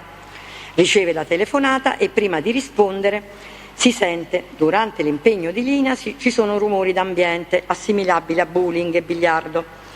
Dalla risposta che questo fornirà al suo interlocutore si capisce che Consiglio, mentre si trova insieme ad un'altra persona, lo avverte che lo raggiungerà, immaginiamo, alla sala biliardi. Presidente, scusi, c'è un problema a Cosenza, non sentono. No, cosa non ho capito? Non sentono. Cosenza? Sì. Un attimo, scusi avvocato. Non sentite? Presidente, scusi, buongiorno. Ciao Lucuno. Ciao. Buongiorno. Posso inserirmi per chiedere il calendario dei lavori? Che a me era stato detto alle 1 avrei parlato. Ho regolato la giornata su questo, sono l'avvocato Cianferoni. Sì, no, questo lo so, avvocato. A me, Non ho questo sentito, punto non non ho voglio sentito scrivere che... nessuno, mi era stato detto alle 1 però. Vero, sì, io avevo detto l'una perché... E dico, a me basta parlare oggi, perché io difendo detenuti tutte le mattine, come quasi tutti noi, e fino al 10 luglio ho discussione tutte le mattine. Ho Posso capito. dimostrarlo. Non so se ha sentito, non so se ti ha sentito. Sì, no, ho capito, però sta parlando Sì, la collega adesso. appunto, io faccio anche le 9 stasera, non ho problemi per oggi. Siccome entro e mi è stato detto che alle 3 il tribunale rinvia, Deve rinviare per il discorso che ho un impegno con la scuola superiore, questo è il problema. Capito. Stamattina ho rinunciato, ma se rinuncio oggi pomeriggio è come se non avessi partecipato, quindi sono costretta a collegarmi. non lo so, la collega Io ne speravo- ha per tanto, io vedo che la collega ne ha per tanto, perché ha un pacco No, di io fogli speravo così da che leggere. veramente avevo detto anche di farvelo sapere informalmente, sembra che lei non sia stato raggiunto da questa comunicazione, me ne dispiaccio, però insomma, la mia indicazione era stata di preavvertirvi proprio per questo, perché è un impegno sopravvenuto che insomma dopo che avevamo già No, a fatto me il era stato calendario. detto le 1, a me le 1 bastava, perché io Presidente un'ora devo parlare, non è che devo leggere per 5 ore, un'ora mi basta. Ho capito. Sì, no, adesso mi sembrava che l'avvocatessa stesse, penso per la sua posizione, arrivata forse ad un punto, no? Sì, Immagino. volevo soltanto affrontare la Credo che serata poi anche di- l'avvocato Sandri tratterà altri aspetti, immagino. Esattamente in poche parole spenderò per la nostra posizione, Presidente. No, voi dovete parlare il tempo che volete, No, che il no, io tribunale non vi dà. voglio infatti che dovete si creino fare per me. situazioni. Vabbè, adesso facciamo finire l'avvocato Esatto. di Cosimo, perché mi sembra che sta Ora facendo mi un prendo le altre ragionamento, date, quindi vediamo. allora, prego, si accomodi. dai. Possiamo riprendere? Cosenza Sì, è attiva. Prego, avvocato. Allora, stavamo analizzando la serata di Consiglio. Bene, sappiamo che quindi dal progressivo 1084 fino al 1095 il telefono di Consiglio resta agganciato alla cella di via Tuscolana 66D. Sappiamo, appunto, abbiamo parlato che c'è poi nella 1095 una conversazione trascritta dove in ambientale si sentono dei rumori assimilabili al bullying e si capisce che Consiglio quindi dirà al suo interlocutore che lo raggiungerà. Infatti alle 19:22 col progressivo 1097 il servizio di positioning individua il telefono di Consiglio nel raggio di copertura della cella di via Appianuova 625. Tenuto anche conto di quello che era stato il contenuto della telefonata, noi immaginiamo che infatti si sia recato alla sala biliardi Marlos, dove infatti che si trova in via Appianuova 587. Vedremo che il suo telefono riaggancerà la cella di via Tuscolana 66D alle 20:22. Ci resterà fino alle 21:07 perché poi riaggancia via Appianuova 625. Sappiamo che poi ritornerà invece in vicolo di Portafurba. Il fatto che Consiglio sia a casa, e noi sappiamo anche il giorno successivo, questo ci viene evidenziato chiaramente dai servizi di positioning e anche da che appunto si attestano le celle di via del Mandrione e di via Tuscolana 66D. Consiglio tra l'altro si trova a casa anche perché il fratello Luciano sul RIT 5415 col progressivo 1073 alle ore 21:42 Purtroppo questa noi non l'abbiamo fatta periziare perché sarebbe stato utile invece, abbiamo dato il file. In questa intercettazione Luciano si trova col fratello in vicolo di Portafurba. Questa è una telefonata che aggancia la via Tuscolana 66D e quindi è la conversazione che ci identifica i soggetti a vicolo di Portafurba. È una conversazione molto lunga perché dura 3/4 d'ora, anche se a noi ci interessano solo alcuni passaggi. Dopo un paio di minuti, questa è una telefonata di una donna che chiama Sabina, anche questa, che chiama Luciano. Dopo un paio di minuti Luciano interromperà la conversazione con la donna e dirà: aspetta un attimo, si rivolgerà a una terza persona nel suo ambiente e dirà: questa la devo riportare, questa, come me la rimonti, quella su quella, gliela devo riportare a Cimino. Bene, noi sappiamo che Cimino si era già manifestato come rottamatore di via Torre del Fiscale, era stato contattato da Consiglio nel pomeriggio ed è quindi una situazione che noi avevamo già verificato. Sappiamo che infatti si trova questo Cimino a via Torre del Fiscale. Luciano poi riferirà alla donna: mo sto a casa da mamma, perché la macchina c'ha un problema. C'è un problema la macchina. Ho chiamato, e questo infatti noi ci risulta anche nella telefonata che avevamo in ambientale con il meccanico, diceva vabbè ci vediamo dopo. Ho chiamato un amico mio meccanico e gli sta sistemando un po' la ventola. Abbiamo detto quindi che Luciano è a casa, la macchina c'ha un problema e sappiamo che è un problema di ventola.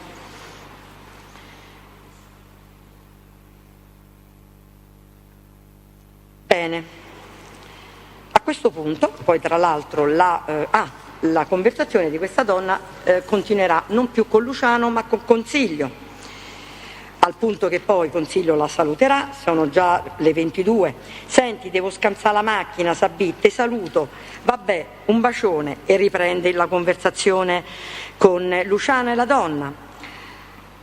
Noi riteniamo che questa telefonata escluda assolutamente l'incontro tra Vitale e Consiglio la serata del 29.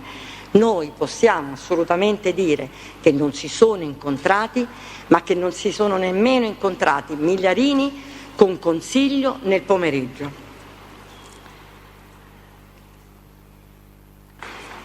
Allora, io vorrei andare proprio veloce su questo, mannaggia. Io tra l'altro mi riferisco anche a quello che poi sarà la mia memoria scritta che abbiamo fatto appunto insieme con il collega Sandri. Ho fatto tutta una serie di osservazioni su quella produzione del 20 aprile che appunto arriva all'ultimo prima che si chiudesse l'istruttoria dibattimentale, e su questo rinvio quasi completamente perché non c'è bisogno che io adesso mi dilunghi ulteriormente. Tra l'altro capisco che ho la pressione anche giustamente dei colleghi che devono parlare. Presidente, noi tutto quello che abbiamo detto crediamo appunto di averlo sostenuto con fatti certi, con dati chiamata, con positioning. Riteniamo di aver addirittura analizzato cella per cella, posizione su posizione, abbiamo analizzato la figura di Consiglio, abbiamo analizzato la figura di Vitale, quella di Migliarini, perché ritenevamo che anche se non fosse stato fatto così bene, secondo noi, questa ricerca andava fatta, assolutamente andava fatta. Perché è vero, ha ragione lo Iacono quando dice: io non sono un tecnico, io queste indagini non le faccio in questo modo, io le faccio solo per gli omicidi, per Vitale non ritenevamo utile farle in questo modo. Io su questo posso assolutamente credere, perché non credergli? D'altronde lui non è un tecnico, certamente non è un tecnico della Vodafone, non è un tecnico della TIM o della 3, quindi è chiaro che lui riferisce delle cose in maniera così che noi infatti abbiamo dimostrato tra l'altro non corrispondere a verità. Abbiamo detto le celle che agganciano le persone che si trovano al vicolo di Portafurba, abbiamo fatto l'osservazione sulla cella Vodafone, sulle celle TIM. Vi è poi questa annotazione del colonnello Antonio Contente che presenta la rappresentazione proprio grafica di questa area di copertura delle celle. Lui ci scriverà che questa è stata fatta come rappresentazione grafica estrapolata dal sistema di intercettazione, ma noi vi diciamo che questo era già stato evidenziato da noi nei dati chiamata, perché riferiscono le stesse identiche cose. Il pubblico ministero vi dirà: ma sì, queste cose sono state già fatte dalla difesa, però la loro documentazione forse è un po' difficile. Non credo che sia stata molto difficile da documentare e per voi poterla aprire. E quindi tutto questo che cosa vuol dire? Questa è una documentazione appunto che serve per stabilire esattamente dove stavano le persone in quel momento e in quella giornata. Tra l'altro, me lo lasci dire, Pubblico Ministero, nella documentazione del 20 maggio viene allegato anche il RIT di un certo Pasquale Casamonica. Tra l'altro il riferimento alla cella che aggancia lui, che è un Vodafone, il giorno 11 aprile 2016. Non riusciamo a capire perché il Pubblico Ministero ci voglia inserire questo RIT, che tra l'altro noi non abbiamo trovato nelle perizie, quindi riteniamo che fosse un RIT a disposizione della Polizia Giudiziaria. E comunque Pasquale Casamonica certamente non ha nessun tipo di contatto con Vitale, neanche si conoscono. Cosa voglio dire? Che comunque, quello che vi ho già detto prima, mettere un Vodafone che interagisce il giorno 11 aprile 2016 non vuole dire assolutamente niente. O tu questi dati me li verifichi nell'immediatezza dei fatti, allora puoi darmi una certezza di quello che stai dicendo, se no c'è assolutamente l'imponderabilità di quello che si sostiene. Ma di fatti, tra l'altro, devo darne atto, perché Contente lo dice, perché dirà che questa è soltanto una raffigurazione grafica da cui si può comunque far emergere anche una certa imprecisione, e quindi gliene diamo atto. Ricordiamoci anche che la stessa Vodafone aveva riferito, quando nel 2018 gli era stato chiesto della cella di via Bergamini, nel 2018, quindi 2 anni dopo i fatti, la Vodafone aveva risposto in fondo nello stesso modo, ha detto: guardate che anche questi non possono essere dati precisi, oltretutto richiesti 2 anni dopo rispetto all'episodio del settembre 2016.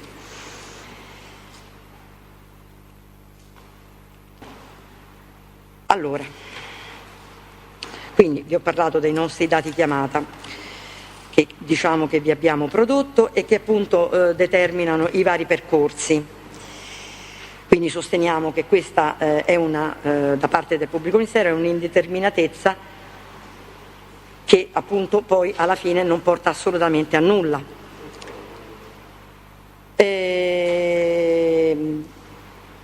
Cosa dobbiamo dire anche? Il Pubblico Ministero fa un altro appunto, tra l'altro, al nostro assistito, perché scriverà nelle sue conclusioni che Vitale aveva sicuramente, secondo lui, era opportuno dimostrare ed era importante dimostrare che Vitale avesse letto certamente l'ordinanza, perché Vitale aveva reso anche se questa stessa definizione viene contraddetta sempre dal Pubblico Ministero, perché poi dirà: Vitale è stato sottoposto a interrogatorio su sua richiesta e poi ha reso essenzialmente un interrogatorio al buio. Poi ha studiato gli atti, si è reso conto che la versione forse che aveva fornito all'interrogatorio non era così precisa, quindi ritorniamo sempre al fatto che diventa quasi un'accusa da parte del Pubblico Ministero di aver studiato gli atti, cioè che Vitale abbia studiato gli atti.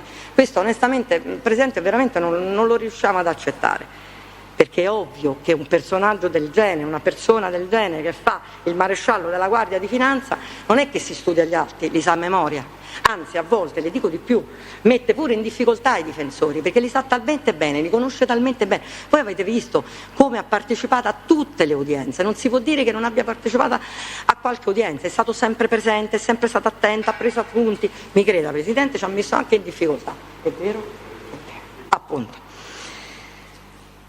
Poi il Pubblico Ministero, infatti, per affrontare questo, dirà pure l'ordinanza era sicuramente conosciuta dal Vitale.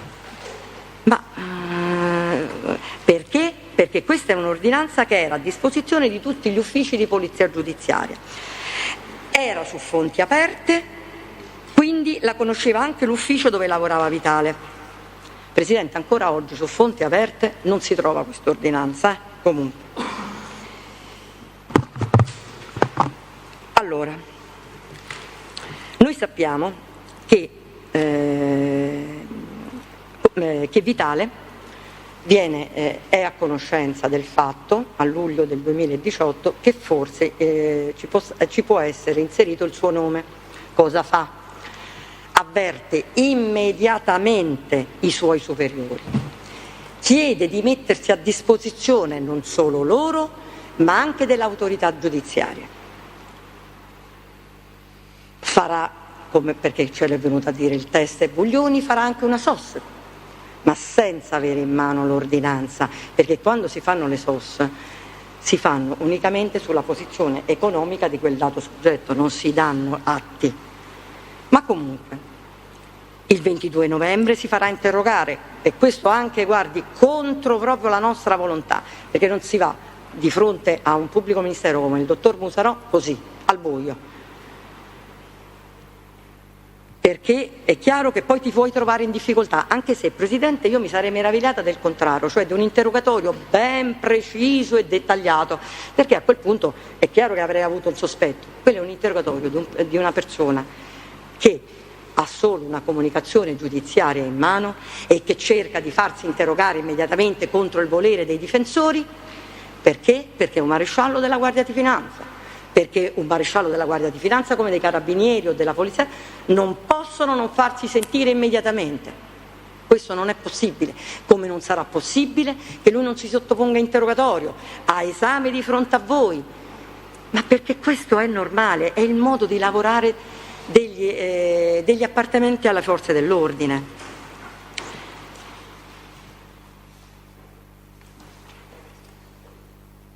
Tra l'altro, a proposito di questa ordinanza, vi comunico che il pubblico ministero, su richiesta proprio del comandante del primo gruppo della Guardia di Finanza, che chiederà notizie che riguardano appunto la posizione del Vitale, risponderà solo a dicembre, il 6 dicembre, all'ufficio del maresciallo Vitale, facendo riferimento al fatto che avevano già sentito in interrogatorio il maresciallo e i motivi che riguardavano la sua imputazione. Faceva pure riferimento all'ordinanza, la famosa ordinanza che infatti invierà all'ufficio con un supporto tecnico, e quindi l'ordinanza è in mano della Guardia di Finanza dopo il 6 dicembre del 2018, e questo è tutto, tra l'altro questo è tutto documentato. Allora, adesso brevemente cerco di condurre velocemente la mia discussione, che effettivamente ha preso molto. Analizzo adesso le telefonate che sono intercorse, quelle pochissime telefonate che sono intercorse tra Luciano, Casamonica e Vitale, così almeno riusciamo a chiudere il cerchio. Abbiamo analizzato facendo riferimento a RIT 2568/18 in uso a Luciano Casamonica, progressivo 11272 del 21 maggio.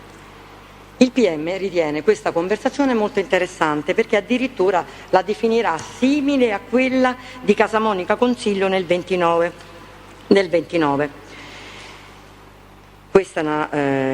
Il pubblico ministero addirittura riesce a captare da questa conversazione anche l'intenzione di Luciano di incontrare Vitale, al punto che dirà che questa è un'iniziativa proseguita su iniziativa di Vitale per fissare un appuntamento con Casamonica Luciano, con la scusa che non vedeva la madre di Luciano da un po' di tempo. Quindi noi riteniamo che è una conversazione che è assolutamente amichevole, distesa, senza prendere tra l'altro nessun tipo di appuntamento, viene definita dal pubblico ministero altamente sospetta. Tra l'altro questa gli era stata anche riferita nell'interrogatorio, insieme ad altre conversazioni, dandone solo una lettura molto riassuntiva. Poi abbiamo una conversazione immediatamente successiva, ma dobbiamo arrivare dal 21 maggio al 1 giugno del 2018, progressivo 18471. Questa conversazione dimostra tra l'altro che quel presunto appuntamento non si era verificato, cioè quello che Vitale doveva andare a fare i saluti alla madre di Luciano. Infatti si deduce proprio dagli argomenti trattati nella telefonata. Secondo il PM, questi saluti alla madre di Casa Monica, Luciano, sono una cautela volta ad eludere le operazioni tecniche. Ma secondo noi questa definizione è completamente sbagliata. E proprio perché il riscontro ce lo dà la conversazione, e cioè le prime battute della conversazione intercettata. Vitale, ma dove stai? Volevo salutare tua madre, ma non ci stai mai. Guardate la risposta il 1 giugno di Luciano. Ma io sto da mia madre, che cosa vuol dire? Che quindi Vitale ha voluto prendere in giro Luciano dicendo volevo venire te, non ci stai mai. Quello invece risponde no, guarda io sto qui. E quindi Vitale neanche poteva sapere che tra l'altro Luciano lo potesse sbugiardare con questa risposta. Tra l'altro questa conversazione finirà dicendo, Vitale dice, vabbè, mo sto aspettando i ragazzini, semmai se ti vuoi affacciare. Luciano dirà, sì va bene, dai vengo sotto. Il fatto poi tra l'altro che Luciano non c'è andato, lo verifichiamo dall'altra telefonata, sempre quella del 1 giugno, dove si deve analizzare il contesto di questa telefonata. Si capisce che quindi non si sono visti perché Vitale dirà ma mi hai fatto fare le radici, qua te sto aspettando, e Luciano avrà infatti dovrà scusarsi, dovrà dire no ma guarda non ho trovato le chiavi, ho perso le chiavi della casa, quindi insomma non c'era andato, questo è. Poi vi sono dei tentativi di chiamata che intercorrono dopo questa conversazione. Noi riteniamo, proprio dall'ascolto del file che vi abbiamo prodotto, che questi tentativi di chiamata in realtà sono il telefono che in quel momento si trova in mano al figlio cosa che tra l'altro peraltro è una circostanza lui ha già riferito all'interrogatorio a novembre del 2018. Questo telefono si trova in mano a al figlio di Vitale. E il figlio lo ricatta perché gli dice, probabilmente su domanda di restituiscimi il telefono, gli dice no, oppure 2 euro. Perché i bambini di oggi sono anche così, purtroppo, per restituirti una cosa fanno anche questo tipo di battuta. Vediamo tra l'altro che nel RIT di Luciano 2569 del 18 non ci sono intercettazioni, ma impegni di linea.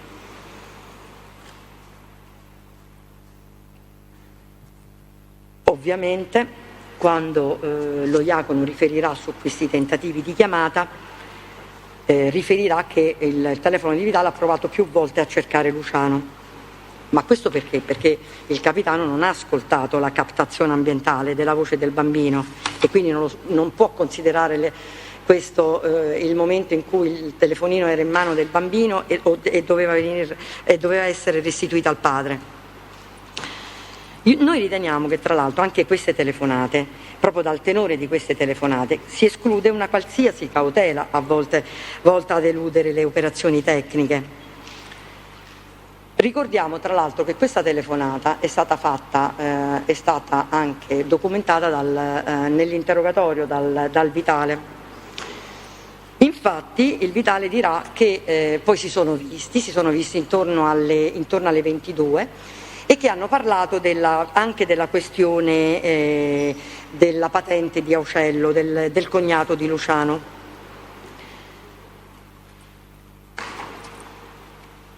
Secondo il PM questo non è vero, perché? Perché è vero che Vitale lo riferisce nell'interrogatorio, però dagli accertamenti è evidente un'altra cosa. che, così come riferito dallo Iacono, la patente di Aucello era stata sospesa per 6 mesi dal 23 dicembre 2017 e che gli sarebbe stata restituita pochi giorni dopo la telefonata in esame.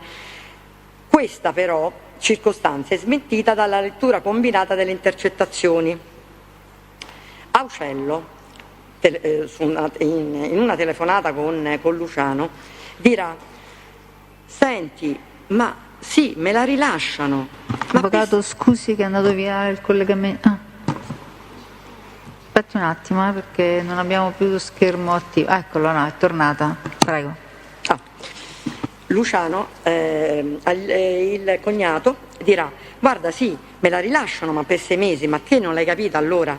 Dopo 6 mesi devo ricominciare un'altra volta la trafila da capo. Non hai capito?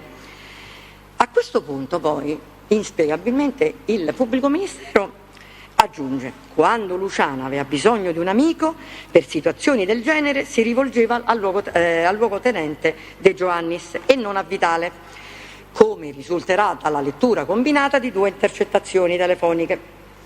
Le intercettazioni richiamate dal PM sono la 2568, del RIT 2568, le progressive 39583 e la 39591.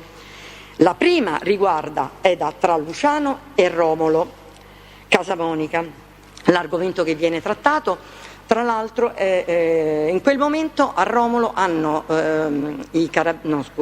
la polizia stradale di Settebagni gli ha appena ritirato la patente. Chiama Luciano e questi finirà la conversazione dicendo: vabbè, dai, dopo domani mattina chiedo a uno, dai. La lettura combinata che ci vuol far fare il pubblico ministero con la telefonata che segue non è possibile sostenerlo. Perché? Perché è il luogotenente De Giovannis a chiamare dopo pochi minuti Luciano e non certamente il contrario, e tra l'altro il motivo era quello di andarsi a prendere un caffè. Quindi è ovvio che non possiamo dare una lettura combinata di queste telefonate, perché De Giovannis non può sapere che 2 minuti prima il Romolo ha chiamato il cugino Luciano per questioni che riguardano la patente. Tra l'altro su questo punto non c'è stato fatto nessun accertamento, a riscontrare tra l'altro se i 2 si siano visti e per quali motivi si siano visti. Il capitano Lo Iacono, su domanda della difesa, ha fornito al Tribunale la spiegazione della storia 4, infatti è lui che ci illustra la figura di questo Paolo De Giovannis. Io mi riporto totalmente a quello che viene detto il 23 giugno in contraesame dallo Iacono al Tribunale, cioè ci spiega chi è, che hanno comunque, il contesto è questo. Abbiamo intercettato varie telefonate tra De Giovannis e Luciano e noi riteniamo che Luciano possa essere un confidente De Giovannis. Tra l'altro poi ci sarà la domanda del pubblico ministero che chiederà allo Iacono di spiegarci cosa sono le fonti confidenziali. Nessuno ha parlato comunque di fonti confidenziali, da nessuna parte si è sentito in questo processo parlare di fonti confidenziali, quindi tra l'altro quello che il capitano Lo Iacono ci riferirà su come bisogna comportarsi con le fonti confidenziali, Presidente, glielo risparmio. È ovvio che devono essere relazionate, anche perché spesso sono retribuite le fonti confidenziali, e su questo non abbiamo assolutamente nessuna obiezione. Noi però ci ricordiamo, Presidente, che questo signor De Giovannis per fortuna è pure venuto qua. E lei, Presidente, farà una domanda: senta, ma lei aveva questi rapporti, diciamo, di saluto, di contatto telefonico con Casamonica Luciano? In ragione di quale elemento in particolare? La risposta di De Giovannis risulterà però totalmente disallineata su quella ipotizzata e che vi ho riferito del capitano Lo Iacono.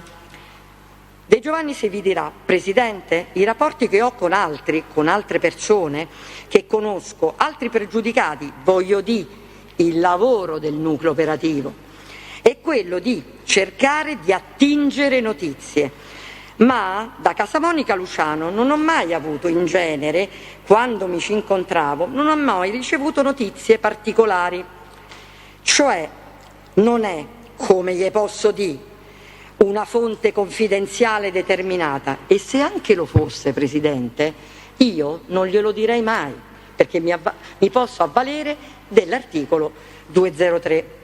Bene, ma guardi quanto è presuntuoso anche questo De Giovannis, perché lui riferirà: chi ha seguito le indagini, cioè i carabinieri di Frascati, chi ha seguito le indagini avrà contezza dei nostri incontri. Perfetto. Peccato che lo Diacono aveva riferito cose diverse, ma comunque andiamo avanti.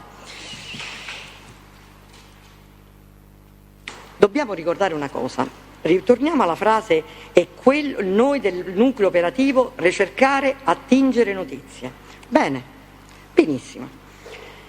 Anche l'incarico del maresciallo Vitale in quel periodo, infatti, risultava senza dubbio quello di attingere notizie dal territorio attraverso anche contatti telefonici, come lo stesso vi ha spiegato nelle sue spontanee dichiarazioni del 12 marzo e come tra l'altro viene confermato il 4 febbraio dai testi della Guardia di Finanza.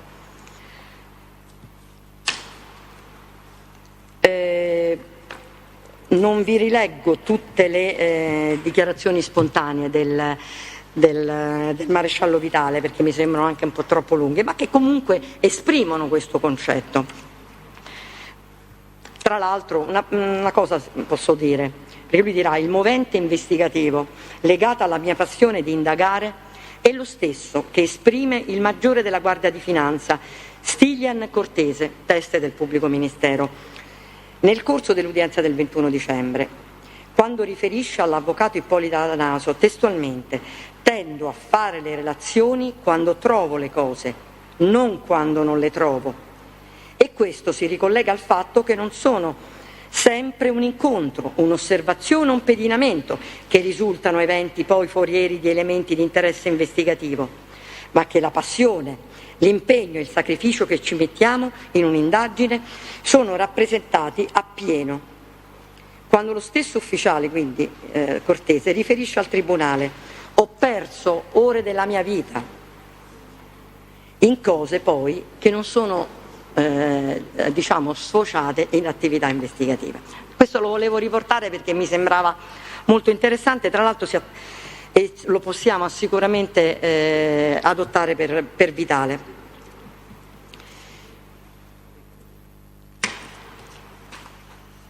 Bene, tra l'altro noi vi abbiamo anche documentato con le relazioni di servizio che sono state poi anche documentate non solo dal maresciallo ma anche dai suoi testi, dal luogotenente Ceripa, dal comandante colonnello Sanapo. Quindi sono tutte situazioni dove hanno tra l'altro definito il Vitale molto esperto, molto bravo, era uno che lavorava sul territorio e poi aveva proprio questo suo spirito di trovare sempre qualche informazione che poi gli poteva essere utile per attivare poi un'attività di indagine. Bene. Ritornando un attimo a De Giovannis, che non è propriamente un teste qualsiasi, ricordiamoci che è un teste di Luciano Casamonica.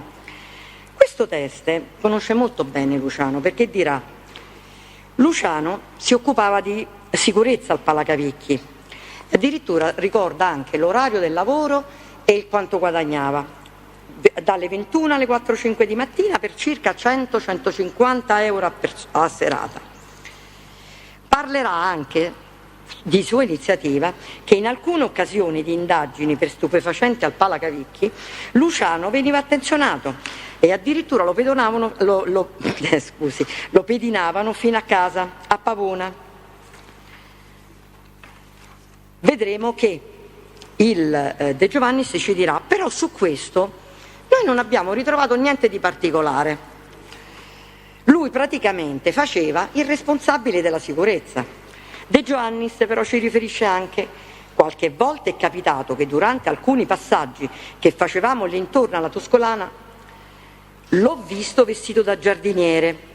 Non ci ha dato particolari altri elementi per poter, svolgere attività a carico suo.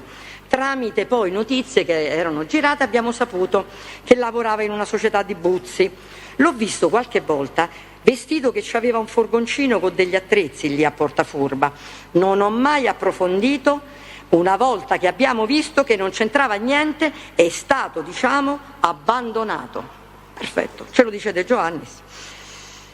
De Giovannis continua perché dirà pure che ha operato a Portafurba in molte circostanze, non solo direttamente in prima persona, ed ha anche continuato ad assorbire notizie e anche però escluso che Luciano potesse vivere di attività illecite. Su questo test il pubblico ministero non porrà nessuna domanda. Evidentemente gli andavano bene le risposte che aveva dato il luogotenente De Giovannis.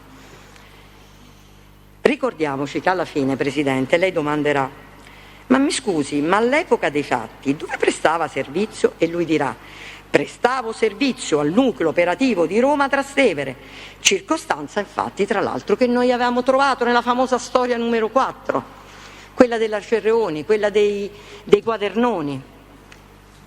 Bene, anche qui non vi ripeto e non vi ridico tutta la storia numero 4, così come ce l'ha riferita la Cerreoni, anche perché voi ce l'avete, i quadernoni, quindi voi ce l'avete questa storia numero 4, quindi vi esonero da sentirmi ulteriormente su questo punto. Però questa storia numero 4 io non posso non far riferimento nel punto in cui il pubblico ministero la utilizza solo in una parte, ovviamente per la sua prospettazione accusatoria nei confronti di Vitale, e prende in considerazione solo un passaggio scritto dalla Cerreoni in relazione ai familiari di Luciano. A tutti sembra strano il fatto che ogni volta che vanno da loro a fare perquisizioni non gli trovano mai niente. Questo stesso accenno il pubblico ministero lo farà anche nell'esame della Cerreoni, perché gli farà proprio la domanda: lei sa se Luciano, Simone avevano subito perquisizioni e che esito avevano avuto? E la Cerreoni: guardi, so che da loro non hanno mai trovato niente, infatti quando hanno fatto quella perquisizione, la famosa perquisizione del 2009, quando venivano da noi era una cosa, quando andavano da loro non hanno mai riscontrato niente. Noi ci siamo sempre domandati questa cosa, sembrava strano, ci siamo stupiti perché da loro mai niente. Bene, il PM però dedica quindi a Vitale solo il punto che riguarda il fatto che da loro, da Consiglio e Luciano, da loro non trovavano mai niente. Tra l'altro, mi scusi, per avvalorare questa tesi il pubblico ministero fa riferimento anche a quanto veniva riferito da Fazzari. Bene, perché dice che tutto sommato la Cerreoni ha reso delle dichiarazioni che in qualche modo riscontrano quelle del Fazzari, in ordine al fatto che i Casamonica avevano amici all'interno delle forze dell'ordine da cui ricevevano informazioni. Allora cosa dobbiamo pensare? Che la Cerreoni probabilmente è considerata inattendibile. Sappiamo che De Giovannis ha fatto passare la sua versione, non c'è stato un controesame da parte del pubblico ministero, e poi dobbiamo anche pensare che De Giovannis è un luogotenente dei Carabinieri, ce l'ha detto lui, ha partecipato a diverse indagini su Portafurba, ha fornito circostanze completamente diverse rispetto a quello che aveva riferito il capitano Lo Iacono. De Giovannis tra l'altro riferirà pure che aveva un rapporto diretto con la Cerreoni.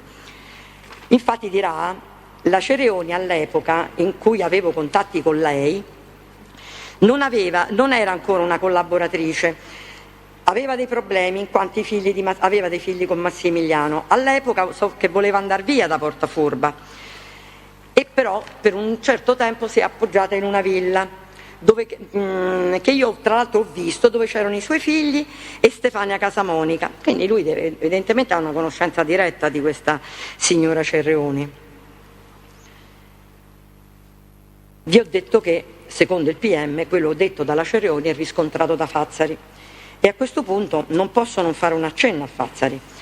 Fazzari, tra l'altro, le sue dichiarazioni subiscono una coincidente quanto evidente evoluzione dopo l'interrogatorio di Vitale rispetto a tutti i pregressi atti istruttori, nel corso del quale il collaboratore evidenziava rapporti indeterminati e generici rispetto all'argomento forze dell'ordine. pensate che l'unico riscontro che il PM ci dà è un riscontro esterno, quindi di natura individualizzante rispetto a queste dichiarazioni, perché il pubblico ministero, nella fine della memoria, dirà: è importante sottolineare che nel corso dell'esame a Vitali è stata posta una precisa domanda, ma l'imputato non è stato in grado di rispondere perché non ha indicato il nominativo di un altro appartenente alla Guardia di Finanza che fosse amico di Casa Monica, Consigli e Luciano. Per cui, dirà il PM, è evidente che il finanziere di cui parlava Fazio Cerrone era proprio lui. Ma anche questo, secondo me, andava riscontrato e dimostrato, cosa che secondo me le indagini non hanno assolutamente dimostrato. E poi, Presidente, le racconto una cosa. Dopo l'esame di Vitale del 4 febbraio, pensi però in questo non siamo stati fortunati, perché in quello stesso ufficio dove lavora e lavorava quindi Vitale, è entrato da poche settimane un suo collega, guardi, che è nato e vissuto nel vicolo di Portafurba, dove addirittura c'è ancora la sua famiglia d'origine, ma pensi che con Vitale non si conoscevano. Questa dimostrazione che non è detto che tutti gli elementi che partecipano o a delle forze dell'ordine che vivono dentro Portafurba poi alla fine si debbano conoscere. Noi riteniamo di aver quindi ricostruito le circostanze, non solo quindi relative a quella all'imputazione di Vitale, ma anche quelle interne a tutto l'impianto accusatorio. Riteniamo che la nostra ricostruzione è stata puntuale su tutti gli atti analizzati, secondo un criterio di contestualizzazione delle evidenze. Abbiamo fornito evidenti e contrari riscontri, non solo a quello che era stata la prospettazione investigativa, ma anche e soprattutto a quella accusatoria. E finisco la mia discussione facendo solo un riferimento a una sentenza che io trovo interessante, è quella della Cassazione Sesta 1355 del 28 aprile 2020.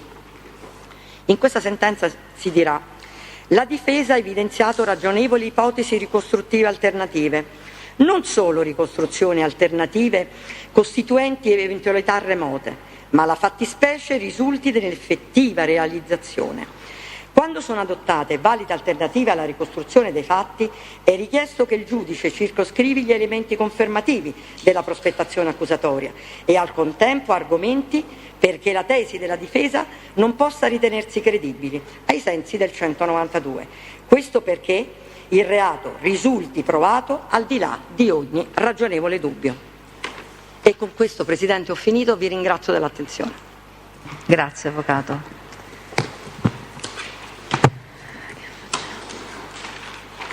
Va Marco, vai.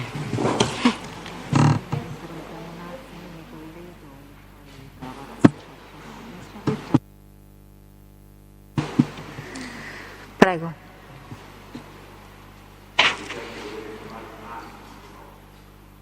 Abbiamo dei tempi molto contratti.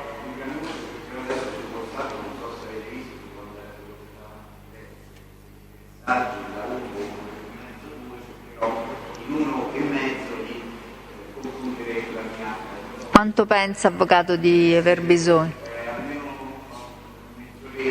Una mezz'oretta. Concedere Sì, tutto, sì, no, Presidente. aspetta. Ma proprio perché giustamente posso.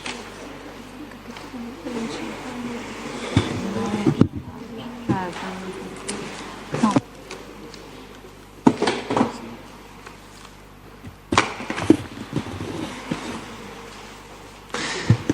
Quindi, Presidente, scusi,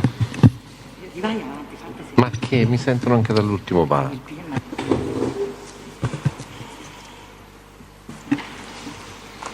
A me il PM non me l'ha detto.